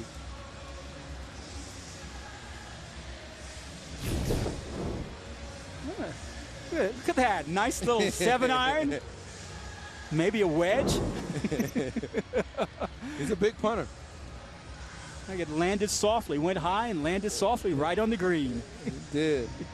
He had a couple of impressive hang times a week ago. He's going to have to speed up his operation as they get a little bit deeper into their schedule, but he's got a big leg. So Drew Hare and his teammates come out. He has 86 yards passing so far on the evening, beginning from the 2-yard line. And they keep it on the ground, playing it conservative.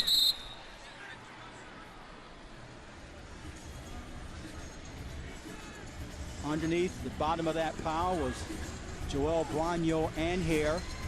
No gain on the play. Remember, Northern Illinois will receive the second half kickoff. They deferred at the beginning of the game. That's the end of the first half with the score. South Florida 27, Northern Illinois 7. You're watching college football on CBS Sports Network, presented by Geico.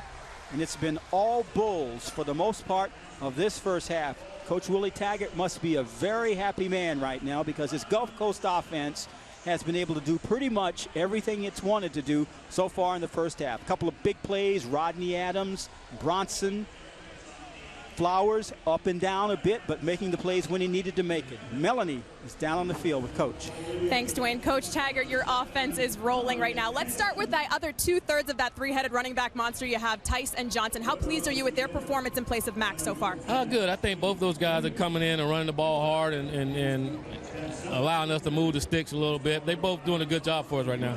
Your team's only allowed 7 points in the first half. It looked like it was about to be a shutout. What's been most encouraging about the defense? Well, they've been getting 3 and outs and they haven't been on the field long at all, and that's always good. You know, we gave up one big pass play and another big run. Other than that, our guys have been doing really well. Thanks, Coach. Thank you. Well, Melanie Willie Taggart leaves the field a very happy man.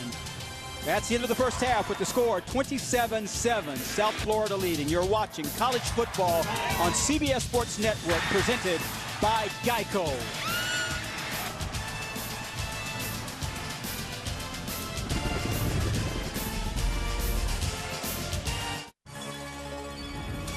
You are watching the Verizon Halftime Report on CBS Sports Network.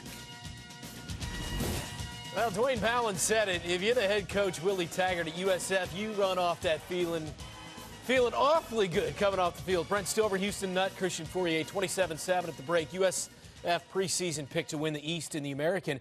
They very well, next to Houston, might be the second best team, and they're showing why, especially on offense tonight. Yeah, you know, they're executing in all three phases of the game, but my focus right now is on Quentin Flowers. Last week only completed 44% of his passes, but tonight, he's having a great game, and when you look at what he's doing with all the skill position players on the outside, he's 10 of 17 for 221 yards, two TDs. But look at this, Rasheed Bronson. That's a 73-yarder. He just put that one up in the air and just let him go get it. Those type of players are helping him. Special team is playing good, defense is playing well, and Flowers is playing well. And the running game, Darius Tice, 10 for 60, but man, they are filthy on the outside. Rodney Adams, some big plays as well. Tampa Bay on a warm September evening, South Florida. Ybor City. A lot of people go there to have a good time here in Tampa. Welcome back into Raymond James Stadium along with Corey Chavis. I'm Dwayne Ballin. Melanie Collins is also with us. 27-7 here at the half. South Florida pretty much has had its way. That Gulf Coast offense has been almost unstoppable. It really has, and it comes down to being able to make the big play. And when you take shots down the field, it's important to connect. You begin to pierce the heart of the opposing team. We take a look at some of the highlights, and there were not many for Northern Illinois, but a lot for South Florida.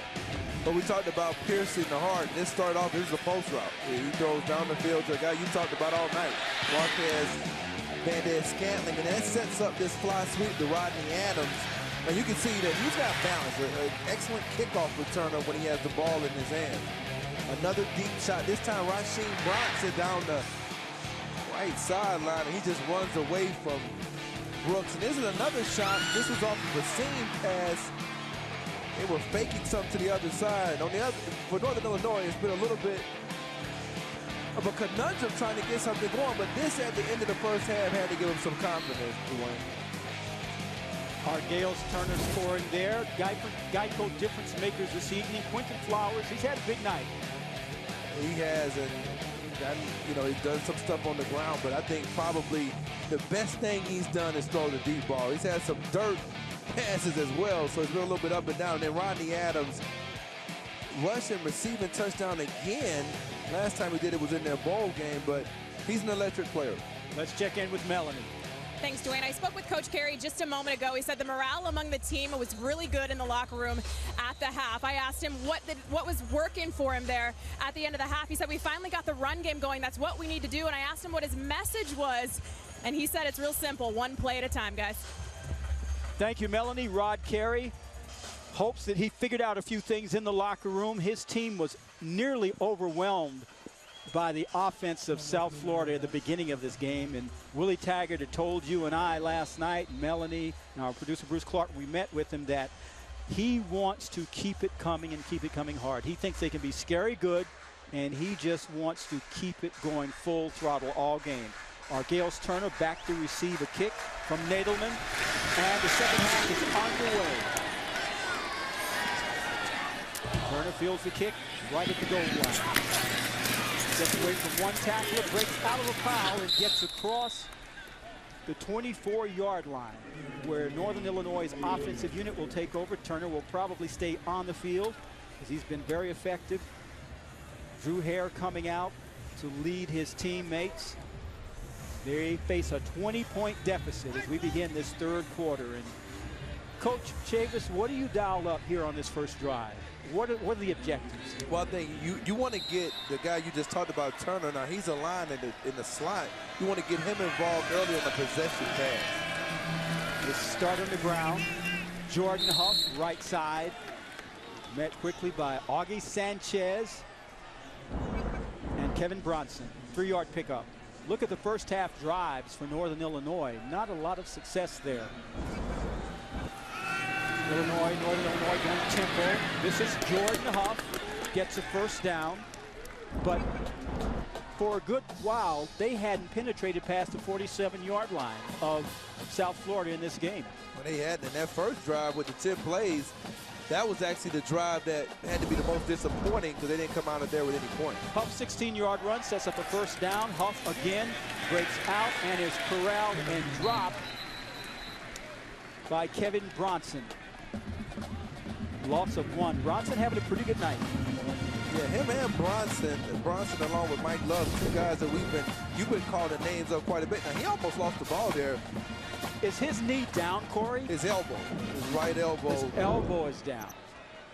2nd and 11. Hare, double pass inside. That's Huff, 4-yard pickup. So Huff gets the start offensively over Guanyo at running back in the second half.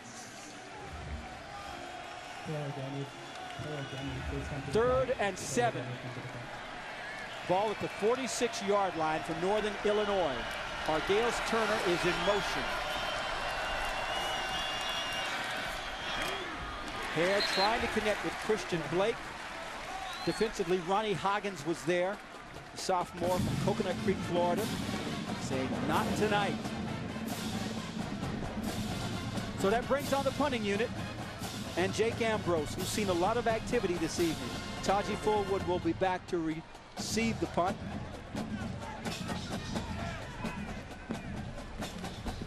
Fullwood, an all-conference punt returner in the AAC.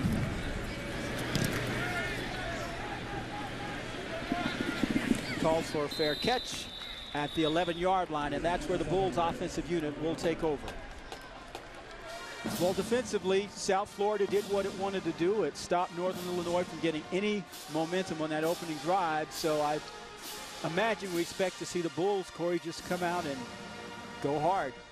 Yeah, I would imagine that they're going to keep that aggressive mentality that you've been talking about. I think that it is important when the Northern Illinois defense sees these types of spread formations to be alert for the quarterback draw. You saw Flowers, 221 yards passing, his career high, 273, so he's certainly on track to break that. Second half, they start with Dearness Johnson in the backfield. Stopped by Jamal Payton, senior linebacker. Pickup of 5. Payton waited his turn to start, and he's been rewarded.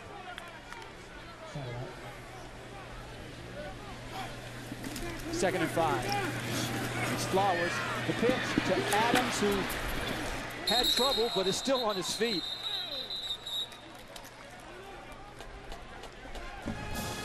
Bernard Churin and Bobby Jones, of course, both there defensively.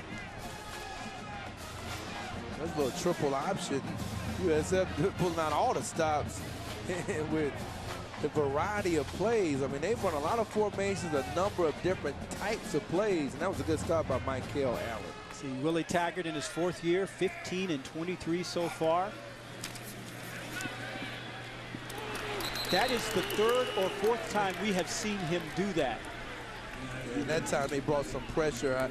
I would excuse this one a lot more than the others because you're going to see the two guys that came on this play with Jamal Payton. I think it was Sharan as well. And you can see both of them. They're coming up inside, and that's really what causes the errant throw. Now, he still could have done a better job, I believe, of trying to, get the ball off a little bit quicker as he saw the pressure, but it was a good blitz. That is just the second 3 and out for South Florida in this game. Jonathan Hernandez back to punt from his 3-yard line. Shawan Lurie waiting to punt.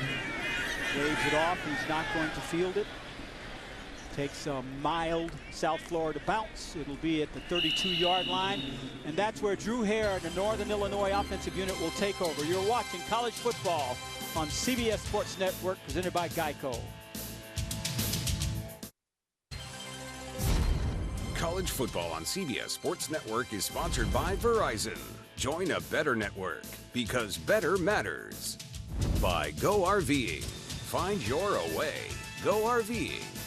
And by ServPro, helping make sure your home or business is ready for whatever happens. Jason Pierre-Paul played 1 season at USF in 2009 and was a first-team All-American. After being drafted in the 1st round by the Giants, JPP won a Super Bowl and is a 2-time Pro Bowler. JPP can play. Yeah, he can. And I like the addition of Olivier Vernon because that's going to take some pressure off of him on the other side. Right. And maybe create some more one-on-one matchups if Vernon can finish on the passer instead of just having pressures. Drew Hare, 12 of 19 so far, 90 yards.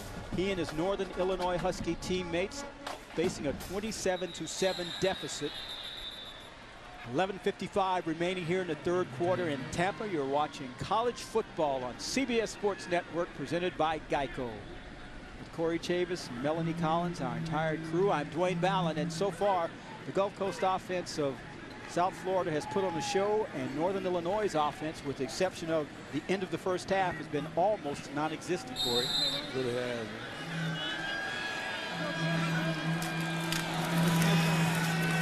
That's Joel Guanyo. Gets it blocked from Galladay and picks up a first down before he's stopped by Nate Godwin. A pickup of 12 yards. Well, Guanyo is 16th on the all-time NIU list coming into the game. He's a 100-yard rusher last year per game, and they would like to see him get it going again. And as Christian Blake makes the grab, he's wrestled down by Ronnie Hoggins. This is just a simple hitch route, 5-yard, really kind of a little small square in, and excellent tackle. 6-yard pickup. NIU going tempo. Joel Guanyo. But this is this a game that NIU wants to engage South Florida in? Well, tempo? I think what they're trying to do is get some first downs. And if they can keep South Florida in a predictable defense, I think that's more of the reason for their tempo, is to get a predictable look. And right here, it looks like they have some man coverage. Why not take a shot to Galladay? 3rd and 2. Quick clear out to Galladay, who was tracked down in the defensive backfield and stopped by Nigel Harris. Harris last week had a 49-yard interception return in that victory over Townsend. Take a look at his inside-out closing speed. I mean, this is really what has made him one of the most talked about players following the 2014 campaign. He had a rough year a season ago with injuries and consistency, but he looks like he's back. And when we talked to the coaches, Dwayne, and you felt like they could sense he was getting back to form. Well, Raymond Woody, the defensive coordinator, said he has really stepped up for us so far this season. Ambrose's punt is away, and it will sail out of bounds. So when we return, South Florida will have the ball and an opportunity to add to its 27-7 lead.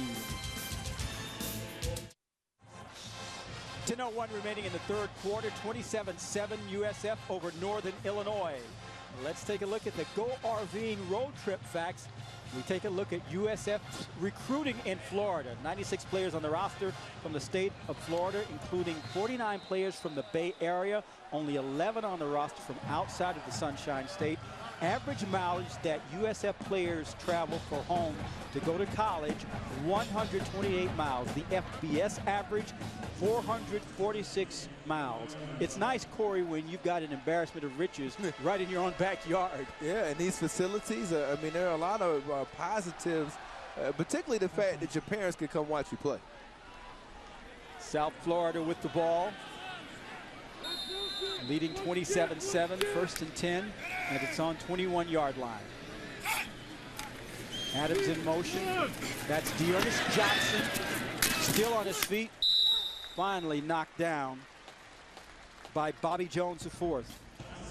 And speaking of recruiting here in South Florida, there was a satellite camp here. Jim Harbaugh and Willie Taggart have a close relationship. And Taggart, you see the jersey that Jim Harbaugh was wearing. Small. We asked Coach about that. Flowers back to pass, looking up top, has a man. That's Marquez Valdez-Scantlin.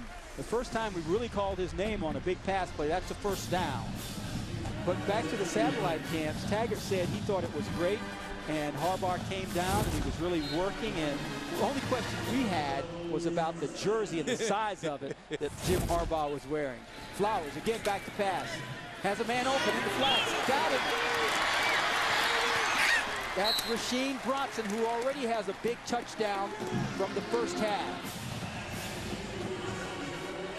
Yeah, they're just running a sail route concept. Basically, he's going to come down here and he's going to break it to the outside. They're clearing out everybody else.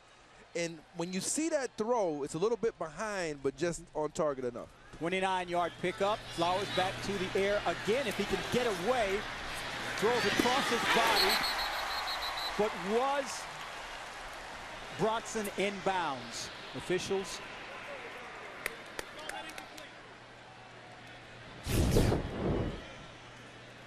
This is just magic right here. Look how the balance to stay up off the ground. And then he's able to make a pretty good accurate pass, but clearly he was out of bounds. Still a good effort. 2nd and 10, ball at the 25. NIU appeared to be showing blitz. Peyton backed off. Don't know if they've come enough tonight in giving him a lot of zone coverage.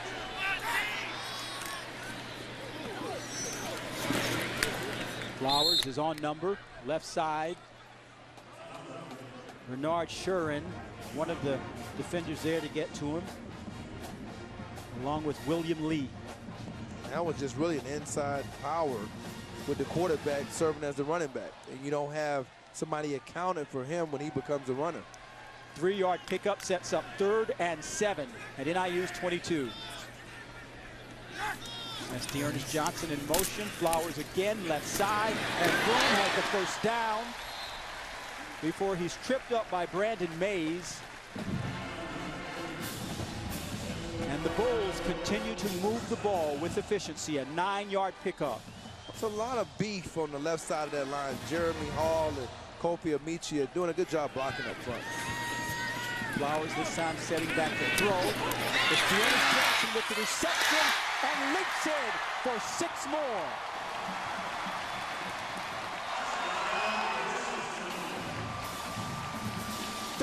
Yard score.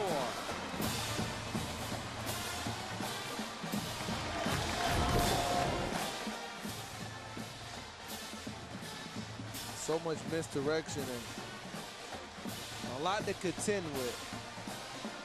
And I think he kept his balance. That was just an excellent job of spatial awareness on the field by Johnson. Kept his balance. You don't see him touch that white. And clearly a touchdown. And just a great effort. That's pretty impressive. The flying Wallendas would have liked that. I hope I'm not dating myself. And Nettleman's extra point is good. Dearness Johnson, the man that Willie Taggart says can do almost anything, shows us he can fly. The Bulls lead it.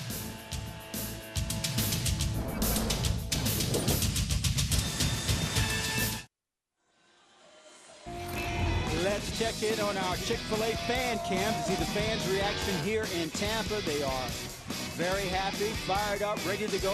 Things not going too well for NIU fans, but the South Florida fans must be very pleased. 34-7, their Bulls are getting it done this evening.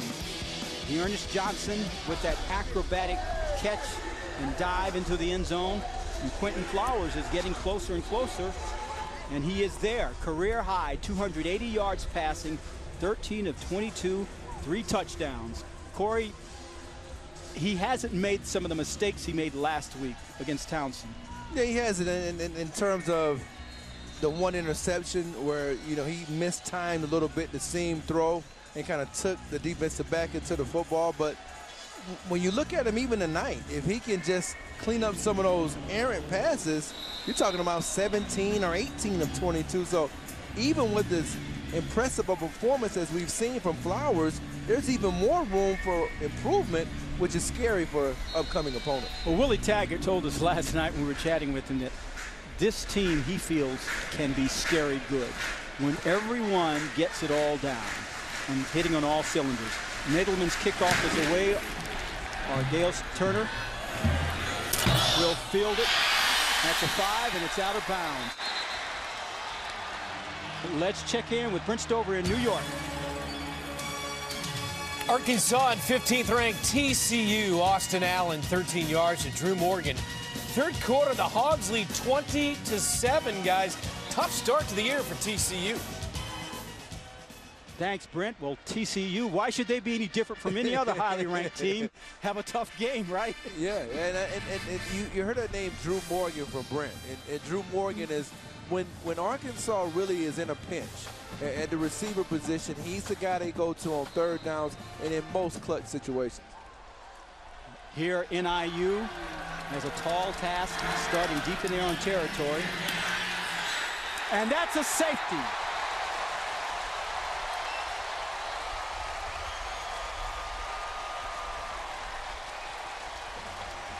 South Florida's defensive unit has come to play this evening.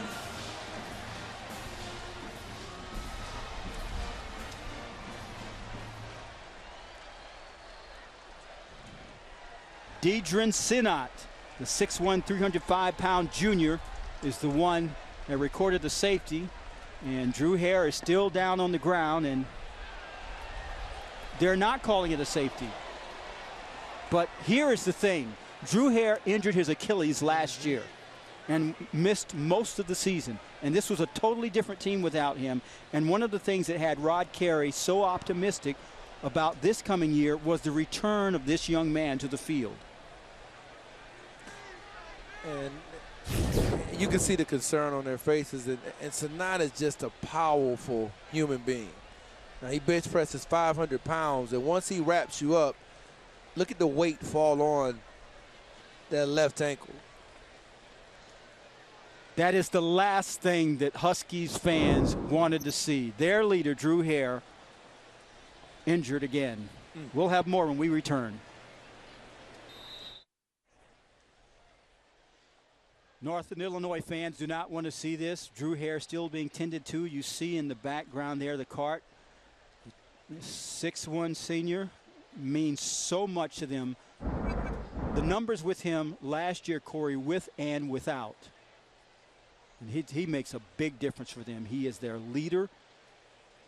He's even better this year, they felt he was, than he was last year. Mike Urimovich told us, the offensive coordinator. Hare already has a degree in leadership and management. He's studying business administration as a graduate student.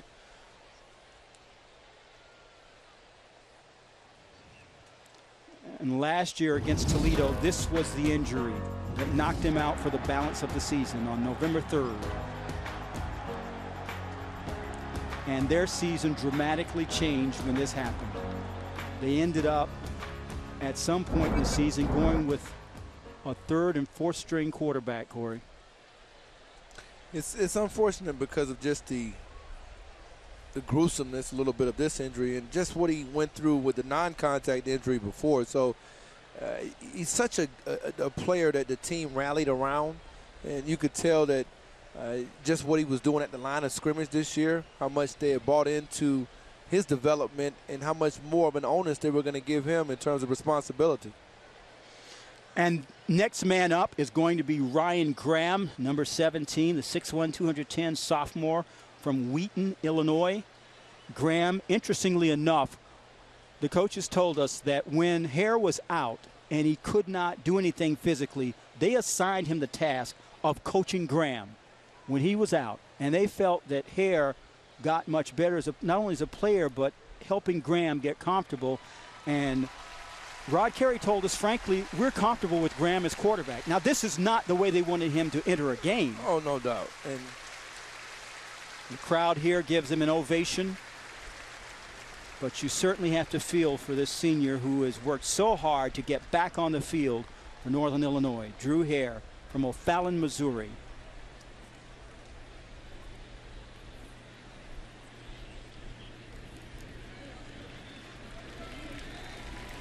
Boy, that's tough. That's tough. Definitely. You feel for the young man, and you just wish him the best and moving forward. Just not only because of the leadership, but because he's been consistent. And I think that anytime you bring that to a program, there's something that should be said for that. Last week he had 329 yards passing, 3 touchdowns in that triple overtime loss to Wyoming and Laramie. So now this offensive unit has to pick itself up and rally behind Ryan Graham, the redshirt sophomore, who last year 55 of 102 yards, 6 touchdowns, 3 interceptions, 691 yards passing. His last game against Boise State, he was 7 of 21 for 38 yards. So Ryan Graham now facing 2nd and 12 from the 1-yard line. It was not a safety.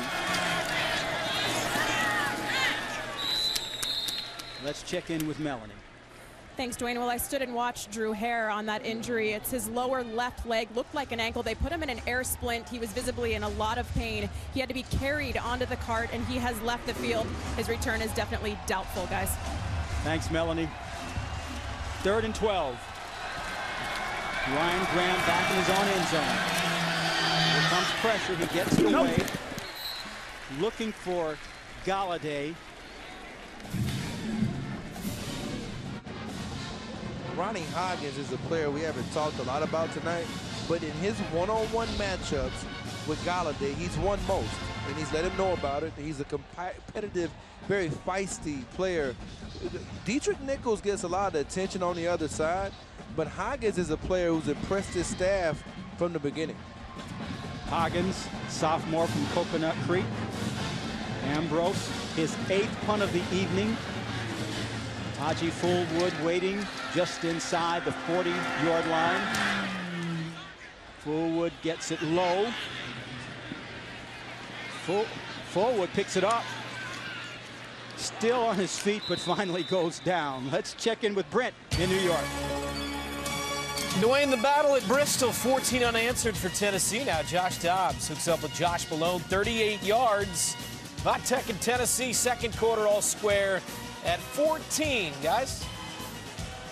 Wow, thanks, Brent. So Virginia Tech and Tennessee hanging tough there, and Bristol, and Tennessee has to show the country something, don't you think? Yeah, after last week's performance, against an underrated Appalachian State team, but the Josh Malone connection went down, 2nd week in a row. That has to serve as some type of promise for Tennessee ball fans. 38-yard punt sets up South Florida at the 41-yard line.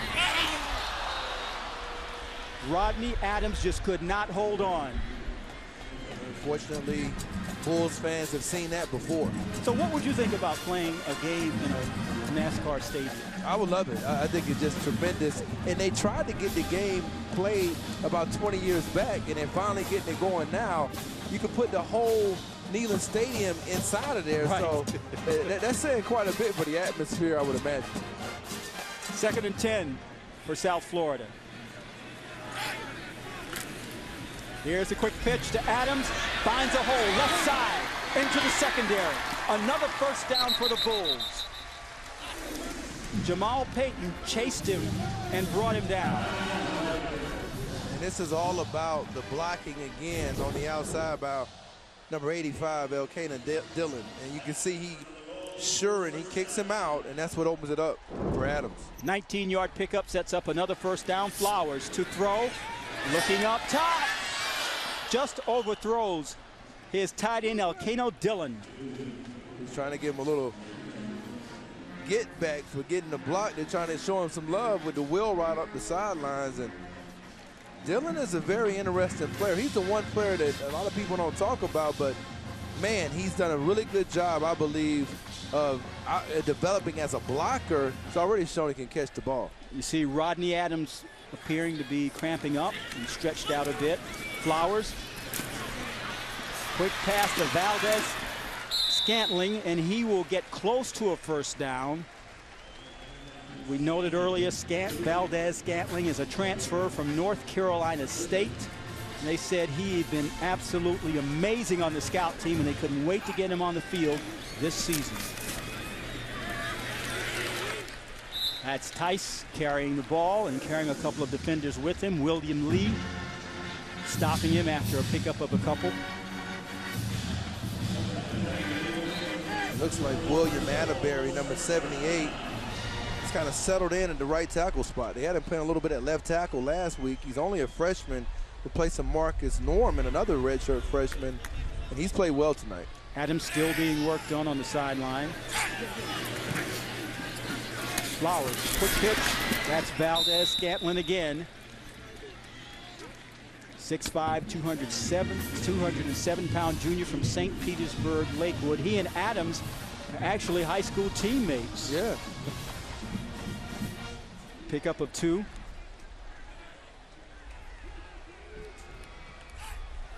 Adams, a transfer from Toledo. So it's 2nd and 8. Ball on the 9-yard line, leading 34-7. South Florida has the ball and apparently control of the game.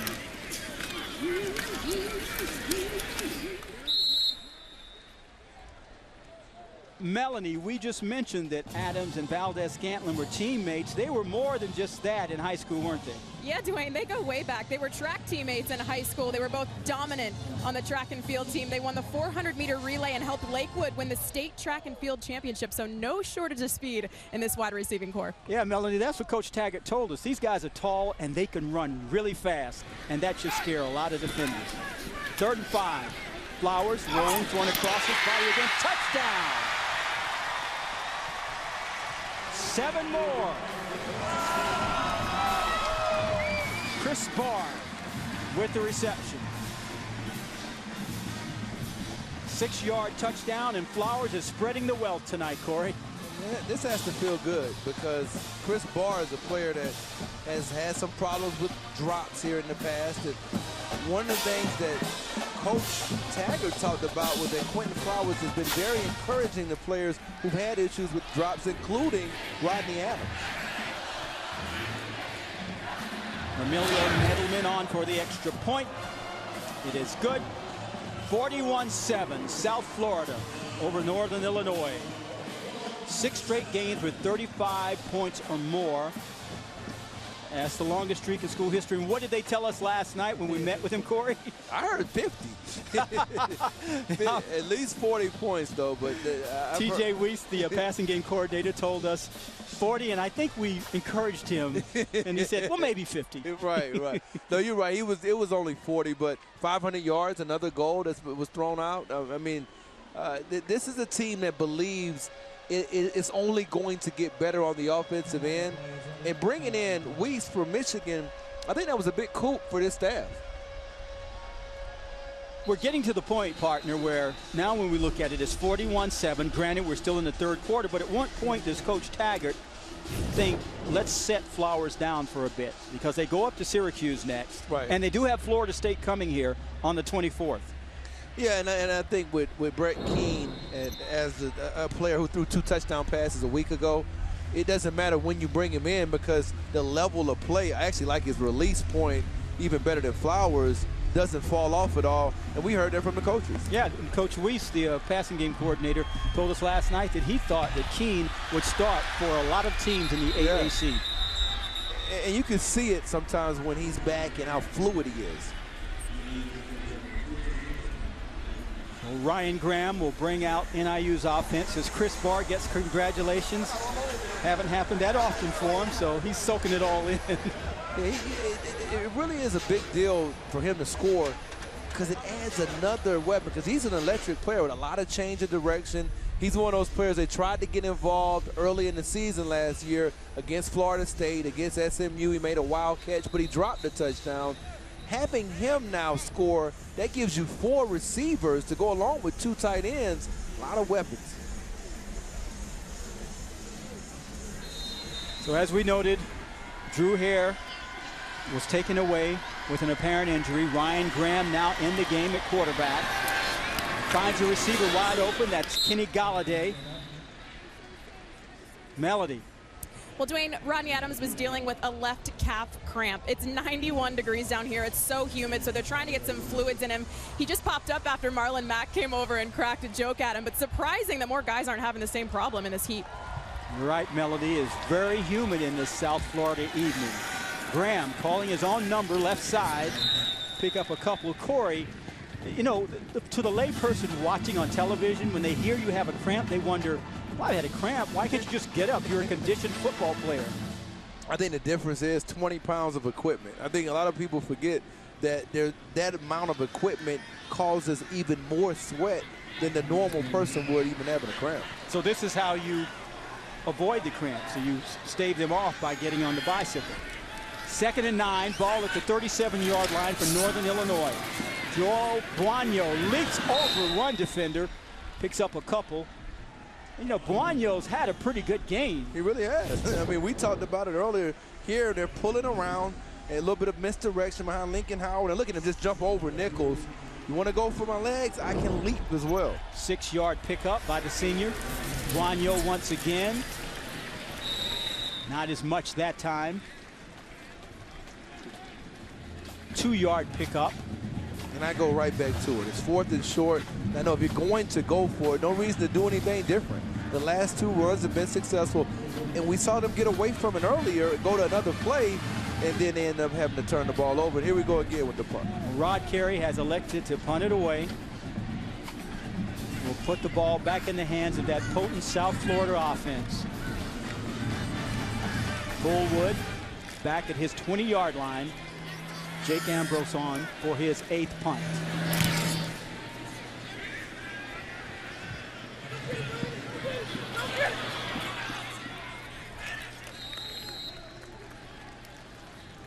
Ambrose gets a pretty good punt for Northern Illinois, but the Huskies have been a very successful program since 2010, Corey. I mean, they have made winning the standard in DeKalb.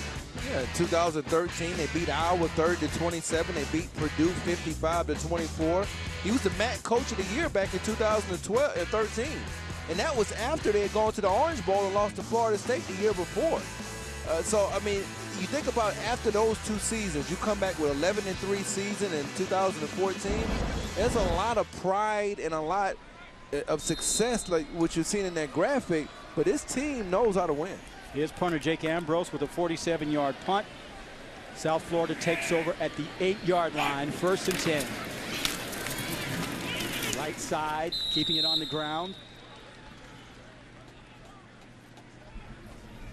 That's Darius Tice, who started the game at running back. For those of you who were not with us at the beginning, Marlon Mack, the all-conference running back, has been held out of the game. Coach's decision. He was under concussion protocol after a pretty rough hit last week against Towson State that took him out in the first half. But Darius Tice has been just fine this evening, rushing the ball with 68 yards on 13 carries. 2nd and 7. And there's a look at Mack.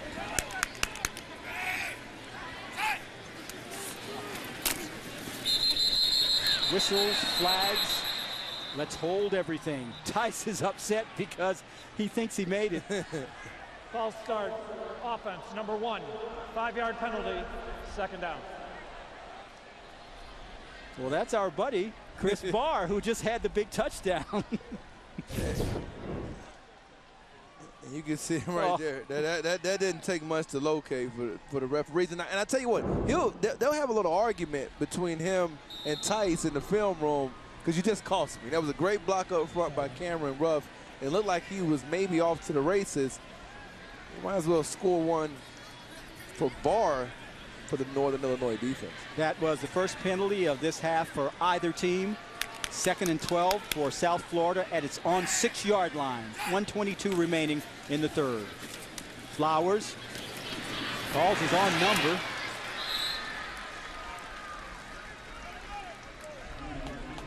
He already has a career high tonight in passing, over 300 yards.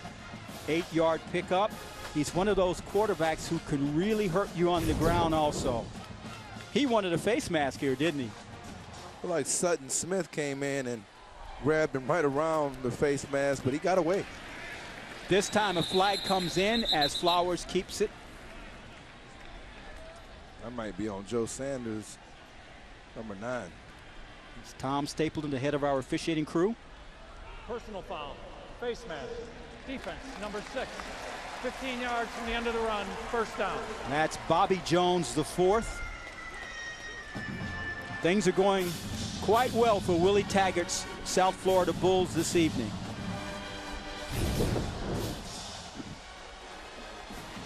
Well, you see Threet pulling around, and actually I thought that Sanders may have gotten him first with the face mask, but I guess they called it on Jones, who got in on the tackle later.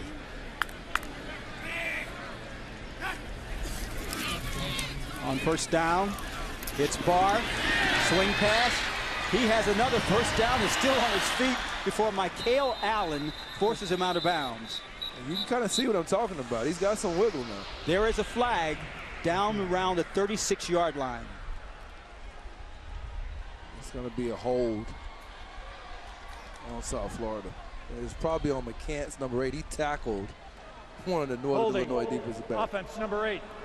10-yard penalty from the spot of the foul. First down. You called it, partner. Suddenly, we had a great half going, third quarter, with no penalties. Now we've had 3. Well, you had a lot of penalties in last week's game. Warning, South Florida bench. That's their first no yardage as assessed. Okay. Was a warning to the South Florida bench. There's been no drop-off in the intensity, I'll tell you that.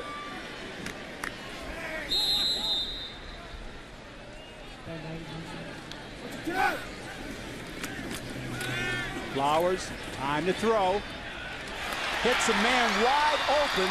That's Barr, who picks it all back up and then some to get the first down. That was just a big over route. They played so much zone coverage. You'll see him come from into the screen here late. Perfect time, and you had number 49, Trayshawn Foster, the safety, fall down. That's the second time he's had a problem with his footing in today's game. 30-yard pickup. That's Flowers keeping it for the last play of the quarter. That's the end of the third quarter. That's the end of the third quarter with the score. South Florida 41, NIU 7. You're watching college football on CBS Sports Network, presented by Geico.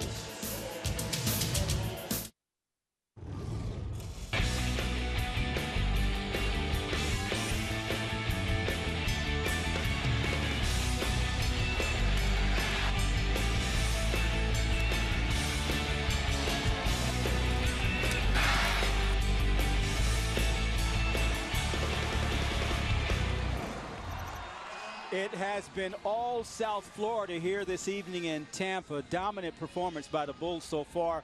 And Willie Taggart's crew has shown you that they simply can hurt you in so many different ways.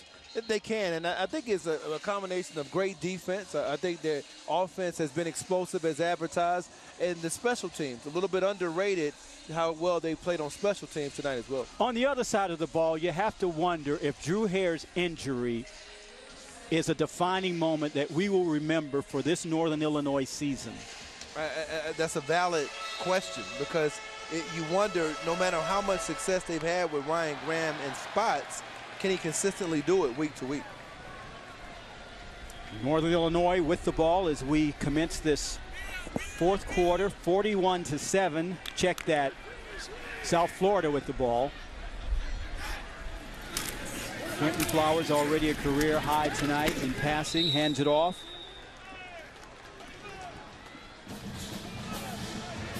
Liddell Fleming on the stop, 97 total points, a school record for the first 2 games for Willie Taggart's Bulls. And there is the sense, friends, we tell you that they are just beginning to scratch the surface of what they can do this year.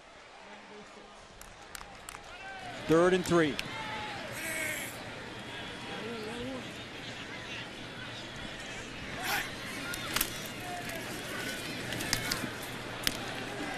Nicely defended by Albert Smalls. And a flag comes out. Maybe a little over-eagerness. It's Juwan Johnson, number 7. Yeah, I guess you say that again. Personal foul. Unnecessary roughness. Defense, number 7. 15-yard penalty. First down. Well, that's the slam. I mean, that's the reason why the flag was thrown. I mean, it's an excellent play. He just got around the block of Mitchell Wilcox, and then the slam and the combination. But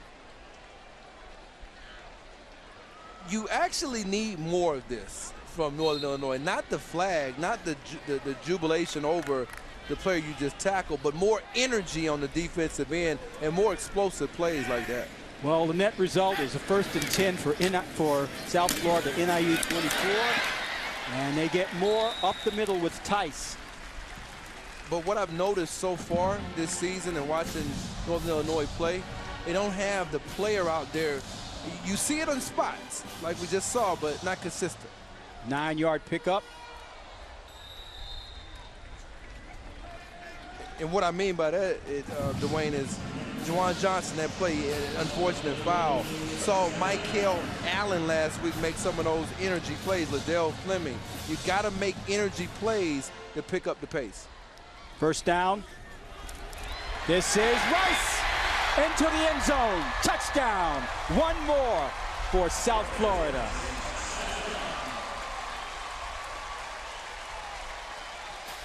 Darius Tice, the senior from Miami Northwestern, got the start, and he has delivered this evening. His number 13. Now, you know the story behind that. In high school, he was 31 here. He was nicknamed Friday the 13th in high school, so he switched his number back here to 13 for Friday the 13th. I'm not sure about. I'm not sure why he did that, but he did. It's a good nickname, though. Extra point coming from Nettleman.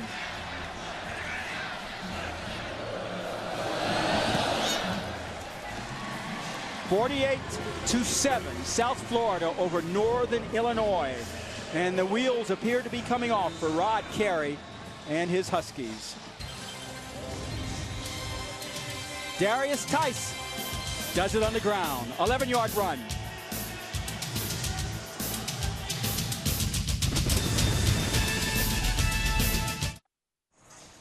South Florida in command, 48-7 over Northern Illinois. Time now for the Servpro play of the game, Corey. And there have been a lot of big ones, but we had to pick one.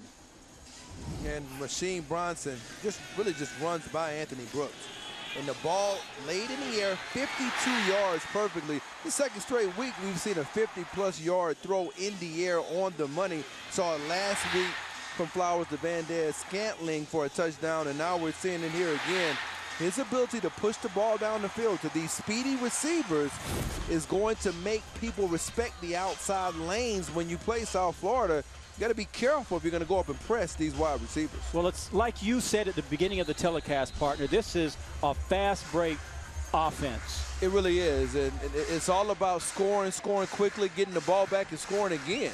And if they can get your offense off the field, it just allows their fast break offense of their own to stay moving.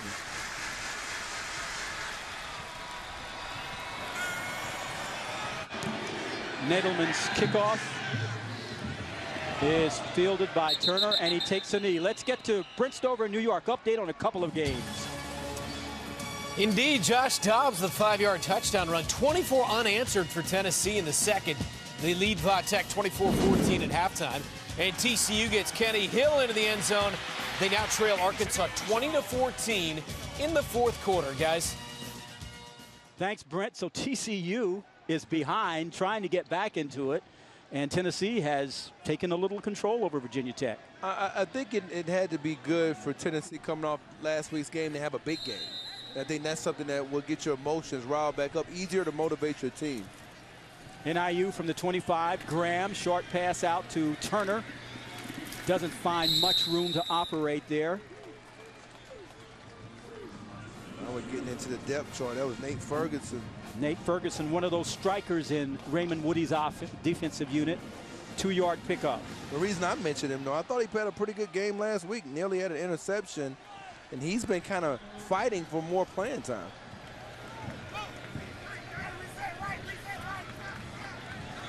Graham looking at a 2nd and 9. There's Galladay on that jet sweep that worked so well last week against Wyoming. He picks up 4 yards. But Galladay can be such a major component in their offense, and he just has been neutralized this evening by South Florida. Well, I think it's the team speed of South Florida. I think you'd want him more on the outside lanes. I haven't seen any jump balls outside to him. I thought that would be the route they would go with him tonight, but instead they've tried some different things. 3rd down. Flags down near the line of scrimmage. Graham drops it off, gets it to Huff, but let's wait and see what Tom Stapleton has to say.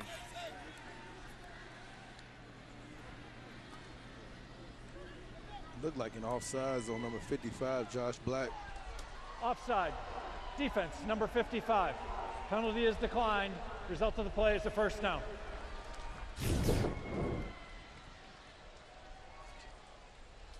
Just mistimed it, but smart play by Graham, taking advantage of the free play. They've got to try to get something going here in this fourth quarter for next week. This is about building for the next game. So you got to get some type of offensive continuity going with Graham. And their next game is San Diego State, their home opener. Not an easy task. That will be on CBS Sports Network as well. Graham connects with Christian Blake. If you're just joining us and wondering why you see number 17 out there quarterbacking for Northern Illinois, Drew Hare suffered an injury, and he has been taken away on a cart, and we hazard to speculate, but it did not look good. No, it didn't, but you mentioned the San Diego State game, and that's going to be a tough game.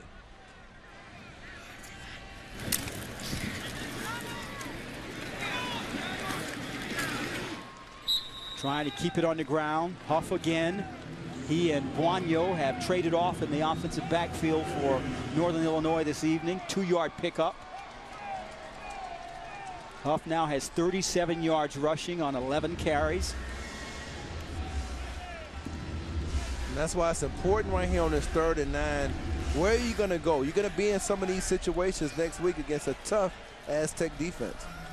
Graham, time to throw. He and Galladay miscommunicated, but the flags come down, so this may end up benefiting them. That's going to be on Jalen Spencer with a pass interference, number 30. And he just tackled Galladay on the edge. You never did that, did you? Oh, I did. Sometimes you get a little frustrated. Pass interference. Defense, number 30. 15-yard penalty, first down. And he knew it.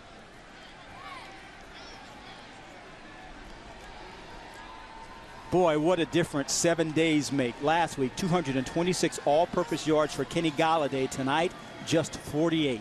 And next week, you may be going against the best cornerback in the country at DeMonte Casey right here on CBS Sports Network. So we'll see how he does in the comeback. 1st and 10 for Ryan Graham and the NIU offense, 45-yard line of South Florida, and the Huskies really could use something here. Huff, right side, still on his feet. First down and wrestled out of bounds. And you like Huff. All week long, you were wondering why. And he averaged almost 8 yards a carry a year ago. You see the burst. I like his work on special teams. He's a good football player. He's a guy that can build around this offense. Well, he has 11 yards now, 11-yard pickup, 47 yards on the ground for him so far this evening. But Buonio also is an outstanding running back. So they've got two really good ones. I think their offensive line has to answer some questions. Ball is tipped, could have been intercepted. And there is a flag near the 40-yard line. For Ryan Graham, Corey, just to kind of step into this, and all this is happening so fast with the speed of South Florida, this can't be easy. Not at all. Personal foul. Roughing the passer. Defense. 15-yard penalty, first down. Let's see, that was on Josh Black again. We talked about him earlier, and he kind of came across the back of Graham. They can't afford to lose him, but what you just talked about is not easy. But it's not going to be any easier next week when you're going against that arguably one of the best defenses again in the Mountain West and on the West Coast. So this is a good experience for him because even their backups, USF, have a lot of speed. But at least next week, he will have had a week of working with the ones. No doubt. That makes a huge difference. 1st and 10 for Northern Illinois. This is Turner. With flair, spins away from the tackler and is out of bounds, picking up a first down. We're very close to it. Little jawing going on down there. The energy hasn't left the facility, has it? Turner plays with a little bit of an edge. When you watch him return kicks, he's only 172 pounds, but he picks his legs up through traffic, a little stronger than you think, and you saw it on that last play. Ball now at the 10-yard line. That's Turner. He will battle his way close to the end zone. Did he get in? Awaiting the signal. You're right, he's tough. Yeah, he really is.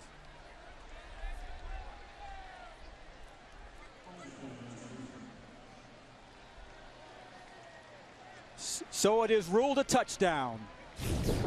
And we always talk about leadership. And some good blocks on the edge. And definitely want to give credit to number 4, Christian Blake, and the effort by Shane Wyman getting out, making a block.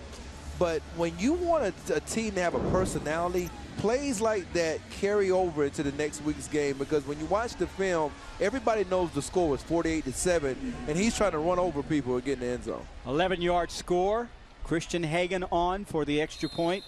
His holder is the punter, Jake Ambrose.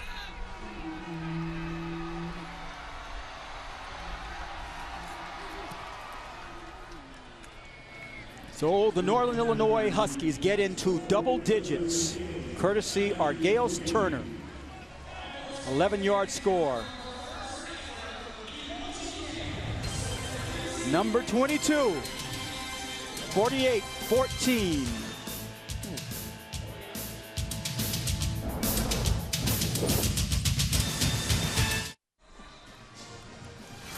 It's 48-14. South Florida up on Northern Illinois, but I don't care. If I was playing a pickup football game, I'm picking him. Argales Turner, 172 pounds against Cecil Cherry, 240, a 68-pound difference. And you talk about heart and want to. Forget about the score. If you're going to play a pickup football game, flag or whatever, you want to pick him. I suspect that Cecil Cherry will hear it this week when they're watching film. He's got to. You let who run over you? And this is a tough player. It's something about him. He's one of those players, again, he's going to be a centerpiece for this team any week. He's a senior from Akron, a sociology major, is Argales Turner. Kickoff fielded in the end zone. South Florida will take it at the 25-yard line. Coming up next, college football continues right here on CBS Sports Network with late-night action from the West Coast as the California Golden Bears travel to take on the San Diego State Aztecs right here on the 24-hour home of CBS Sports. And you will get an opportunity to see Davis Webb in that game. We're going to learn a lot about Davis Webb.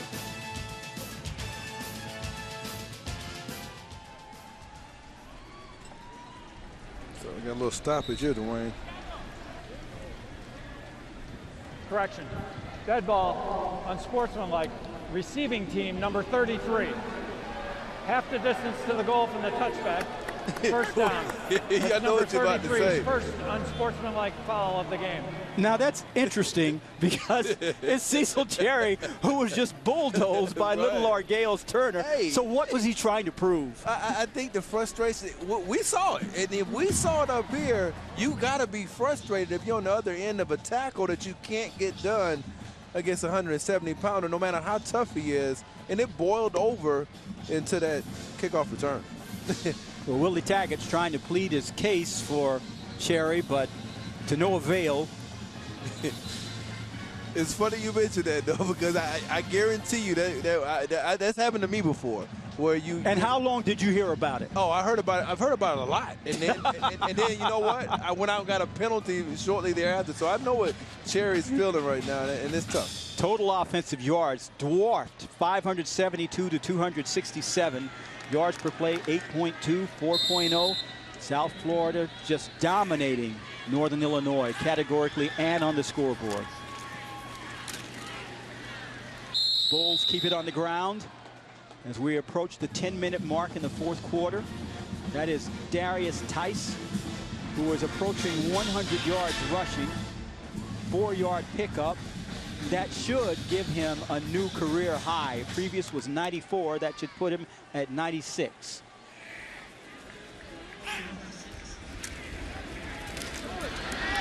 Tice into the secondary, still on his feet, bowls over a defender before Michael Allen drags him down. Let's check in with Britt Stover again in New York. More TCU.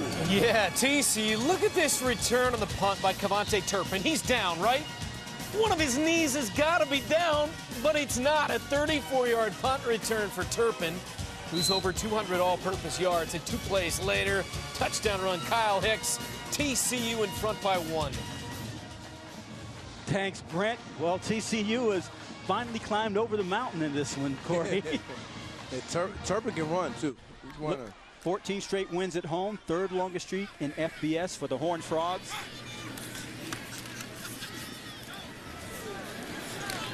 Here, the South Florida Bulls are pretty much doing whatever they want to do right now.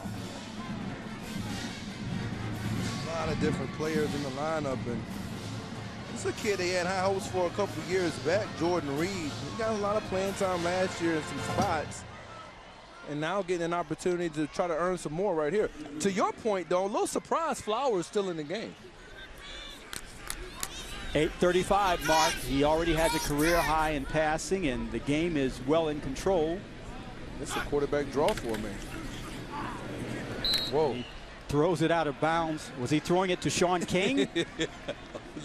Hey, but and that has to be frustrating. If there's one negative for him that comes out of the game, and we're going to see, I mean, this ball goes way over here. And that's something that we've seen either low. It has something to do with the release. And I'm sure Sean King and his staff is going to work with that. You can see the frustration from Flowers. What a game, though. You have this many mistakes in a career-high game. Those things come back to bite you later on, man. Maybe we'll see Brett Keane on the next offensive possession. Hernandez with the punt. It is fielded at the 20. Fair catch is called.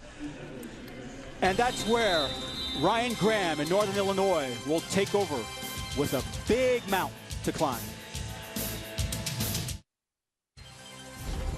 College football on CBS Sports Network is sponsored by Chick-fil-A. We didn't invent the chicken, just the chicken sandwich. By Bud Light. Raise one to right now. And by Allegra Gel Caps. Not just fast, Allegra Fast. Starts working in 1 hour. Use as directed.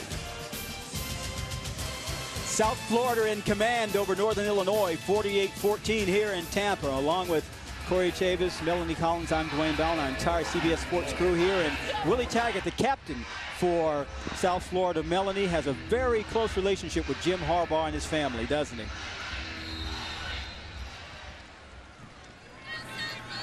We'll check in with Melanie right after this play. Ryan Graham looking up top, gets Christian Blake. That's a first down. Melanie.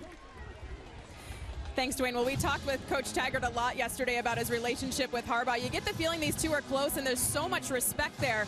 I asked Coach Taggart what the biggest takeaway was from his time with Coach Harbaugh, and he said there's so many things, but the biggest was to never fear anyone. He said we all thought he was crazy as coaches. He would look at Pete Carroll and USC and say, we bow down to no man and no program. And he eventually changed everyone's attitude at Stanford because he says we went down there in 2007 as 41-point underdogs, and we won. And he said it was just the miracle of believing. You talk things into existence, and everyone believed they could win. You're right, Melanie. He was on Stanford staff under Jim Harbaugh. Jim Harbaugh recruited him to play for Jim's dad, Jack Harbaugh, at Western Kentucky, where Coach Taggart was an All-America quarterback, won a national title, holds 11 records there still. As Ryan Graham keeps it on the ground for Northern Illinois. And Corey, you know, it's very evident that the Harbaugh family, Jim, John, Jack, they all mean a lot to Willie Taggart. They do, and the first time that I had a chance to go to Western Kentucky, it was the night that they were actually honoring his college coach, Jack Harbaugh, at the stadium. And you could see how close they were when we had a chance to all talk. Graham going to the air, looking long. It is nearly picked off. And to kind of put a button on the Harbaugh-Taggart storyline, Jim Harbaugh was the best man at Willie Taggart's wedding. Wow. I think that says enough, you know, and that tells you a lot about the respect beyond just being friends. And we asked Willie Taggart if Michigan would be playing South Florida anytime soon. He said, nah, Jim doesn't want to make that happen now. Maybe 2 years ago he would have. Right. Michigan beating UCF today. Big win, but there'll be no USF on that schedule.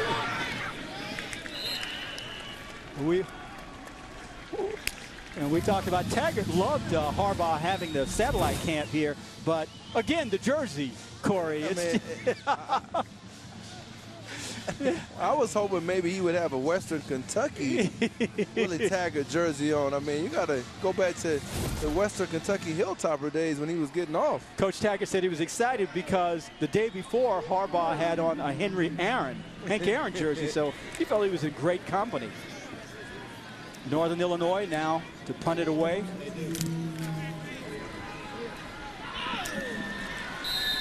Fair pitch made at the 22-yard line. 7:10 remaining here in Tampa at Raymond James Stadium. Willie Taggart is all smiles.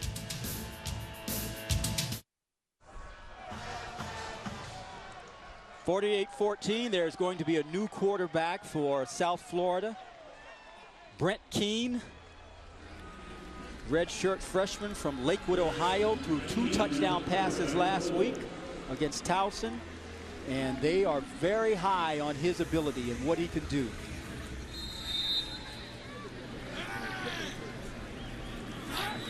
First down, man in motion. Keene hands it off. This is Dearness Johnson, who's now in for Darius Tice. And Mr. Flowers will take a seat as he consults with Sean King. 350 yards, a career high for him, 21 of 33. 4 TDs and ran for 53 yards. Keep it on the ground to Johnson. It's important to remember those numbers come against a secondary that had 22 interceptions a season ago. Sean Folliard on the stop there, 1-yard pickup.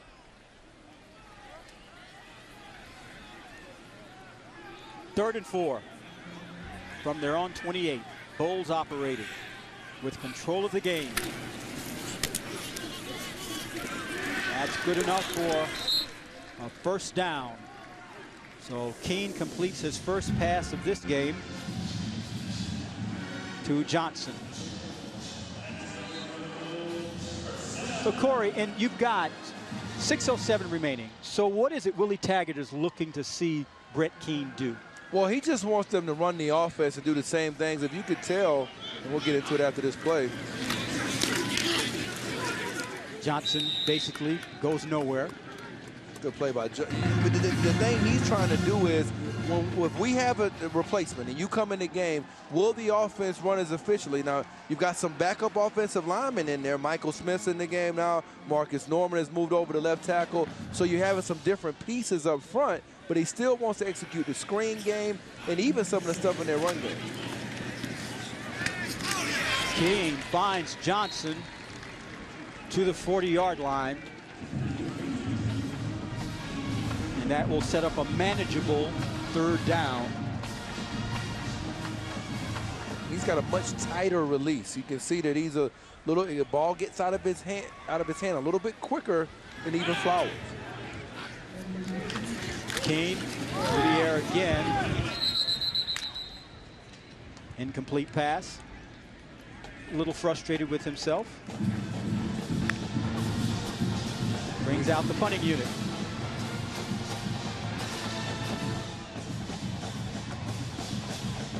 You like to see that in a young man, don't you? You want him to want to go out there and not be happy despite the score. You can't look at the scoreboard. That's the one thing you don't want on either side, the scoreboard watchers. You have to be excited for a player that's coming off a positive performance and he's frustrated by the poor pass like that. Ezra Safford back to receive the punt for Northern Illinois. It will take a Northern Illinois bounce. Let's go back to Bryn in New York. More on TCU. It's not over. TCU's still rolling here. A touchdown for Kenny Hill. It's 28-20. They lead Arkansas, but the Hogs, with 1:24 remaining, have it inside the TCU 30. Stay tuned, guys. It's not over yet. Wow, Brent, we've got a ball game there. Arkansas not giving up. Arkansas, you know that after that loss last year to Texas Tech, they don't want to have another loss to a Big 12 team. Ryan Graham now on for the injured Drew Hare. Gales Turner in motion. Looking for Kenny Galladay. Threw it slightly behind him. Get that ball out in front, you might have a chance for him to again, the confidence building for next week. That would have been an opportunity. And like you mentioned earlier, the reps during the week of practice will help going into next week's game. 2nd and 10 from the 32. That's Turner. He's had an outstanding game. Corey, how difficult is it for a team when you have put so much energy into having a guy like Drew Hare back as your leader, and suddenly he's gone just 2 weeks into the season? It takes a lot out of your team, and mentally you need the offensive lineman that has some leaders up front. And I'm talking about Levon Myers, their left tackle. He's going to have to take the onus of leadership. 3rd and 3.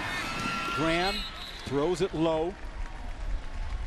And things like that are the things that will be worked out in the subsequent week. But I guess you're right. But I think the big key for Graham is getting the control of the accuracy period. And only completed about just under 54% of his passes a year ago. A lot of it comes down to those possession throws. So many young quarterbacks, we saw it on the last drive with Keene, have a problem getting their feet underneath themselves on those possession throws. Hassan Childs back to receive the punt from Ambrose. Calls for a fair catch. Fumbles the ball. And Northern Illinois recovers. Jawan Johnson. And give credit to Johnson. He's been active all night from East St. Louis, Illinois. And I liked him last year against Ohio State. He had 5 tackles. And I liked some of the energy he had last week. That's the first turnover of the game. Good to see a young man who's only a sophomore, playing hard, playing through the whistle. You end up getting a fumble recovery and putting your team in good position to score. Well, Childs has an opportunity to atone. He is out on the field. Graham keeping it right up the middle.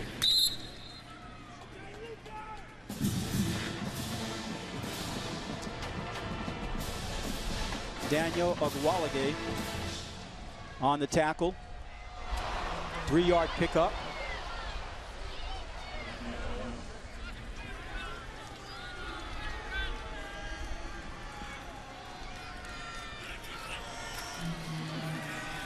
Graham again. First down. Battles his way down to the 10-yard line, but do you really want Ryan Graham running that much when you're not certain about Drew Hare? Well, that's valid, but I think with their offense, the quarterback draw is a part of it, and you're going to have your quarterback run it. 12-yard pickup. Argales Turner, he's been deadly on that play. Gets it inside of the 5-yard line. We've seen that from both teams. That play, the extended bunch, and you throw the screen outside, and it's basically a run. And that's what both teams do quite a bit of to get their players in space.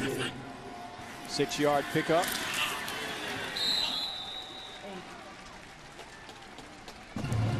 So as you think about it, now this South Florida team, it's clear there are some offensive opportunities with this unit. So Willie Taggart knows that he has a squad that can do some things this year. So when you start thinking about it, Syracuse next week, but Florida State comes here on September 24th. And you got Cincinnati, and East Carolina on the schedule. Graham, time to throw. He launches it towards the end zone. He was looking for Jordan Huff. Nothing doing. Good play by Johnny Ward, who's been a starter here in the past. And now we talked to the coaches about being relegated to a backup role or having to switch in and out. And these guys have been content with fighting for playing time, and he makes a good play.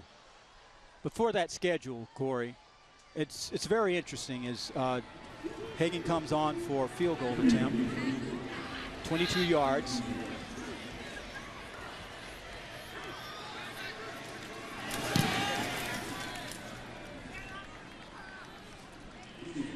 (48-14). Now it's 48-17.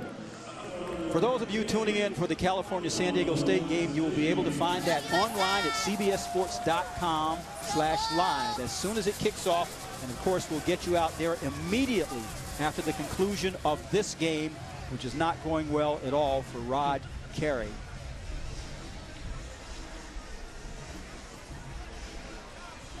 His team looking at its first 0-2 start since 2012. And he has to be wondering about Drew Hare. That completely changes the complexion of the balance of this season if they don't have him.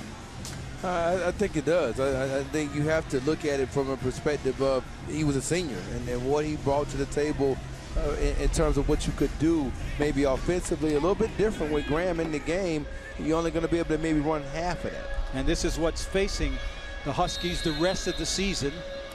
With or without Hare, they have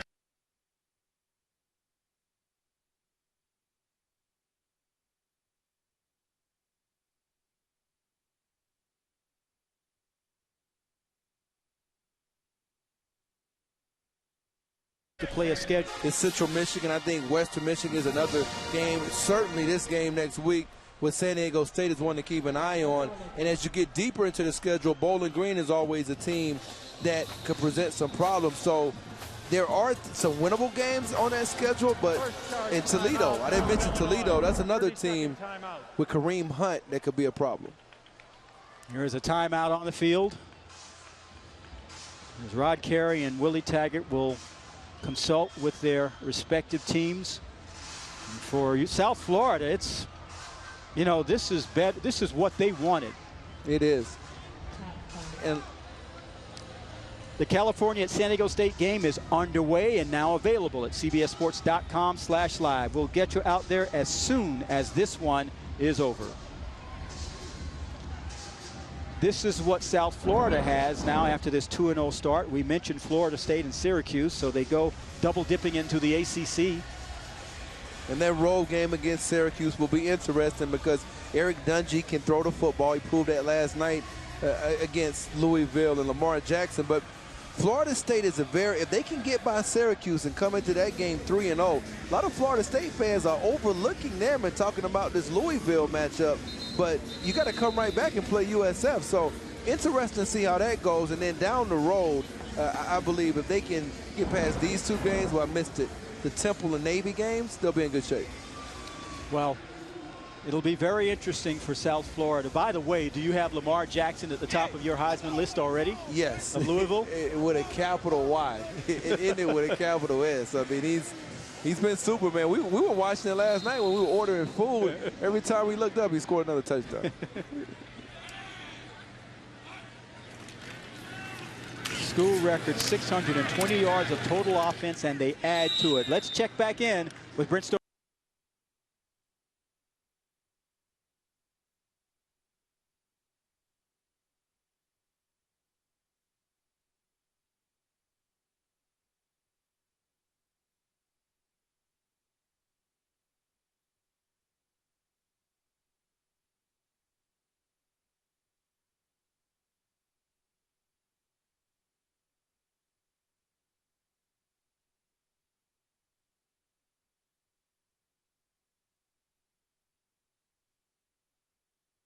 Over in New York.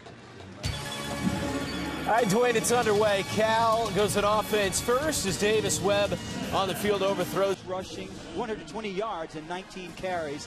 Not bad. They told us last night that they felt very comfortable without Marlon Mack tonight with Tice. Keene going deep. Just over the outstretched arms of his intended receiver. Dietrich Nichols. That's Darnell Salmon. Excuse me, Darnell Salmon. That was a pretty good throw. I think. I mean, you go back. I mean, you talk about ball placement. I mean, that ball was. I mean, one more step, and that would have been ideal. Excellent placement by Keene. 2nd and 10 from midfield. We are under the 2-minute mark in regulation. Still on his feet and getting more is Dearness Johnson. Antonio Jones-Davis on the tackle, pick up a 4. Well, this South Florida team may be one that the nation might have to reckon with before it's all over this season.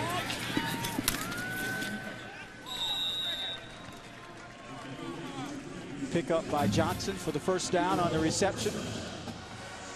And they're running their offense. Still running the screens outside, going empty. throwing it to Johnson on the perimeter, taking shots down the field. Keep it on the ground again. Johnson barreling his way upfield.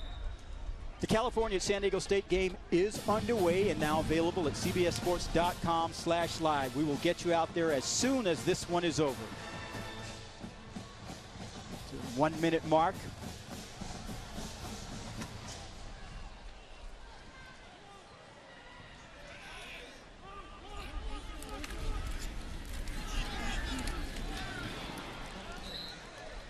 Oh, Juwan Johnson sniffed that one out. Didn't have enough of that this evening for Northern Illinois. He had a pretty good game, though. A few players that really flashed on this defense. And isn't it amazing? It's 33 seconds to go. They're still running this offense. They're in the gun in a trips formation with a stack look. Well, when you run a fast break offense, as you noted, you run your offense. Yeah, and boy, has it been fast break tonight. Those spurts of scoring, what you have to deal with if you're going to play USF. First 2-0 start since 2012. Willie Taggart is very comfortable with his team this year.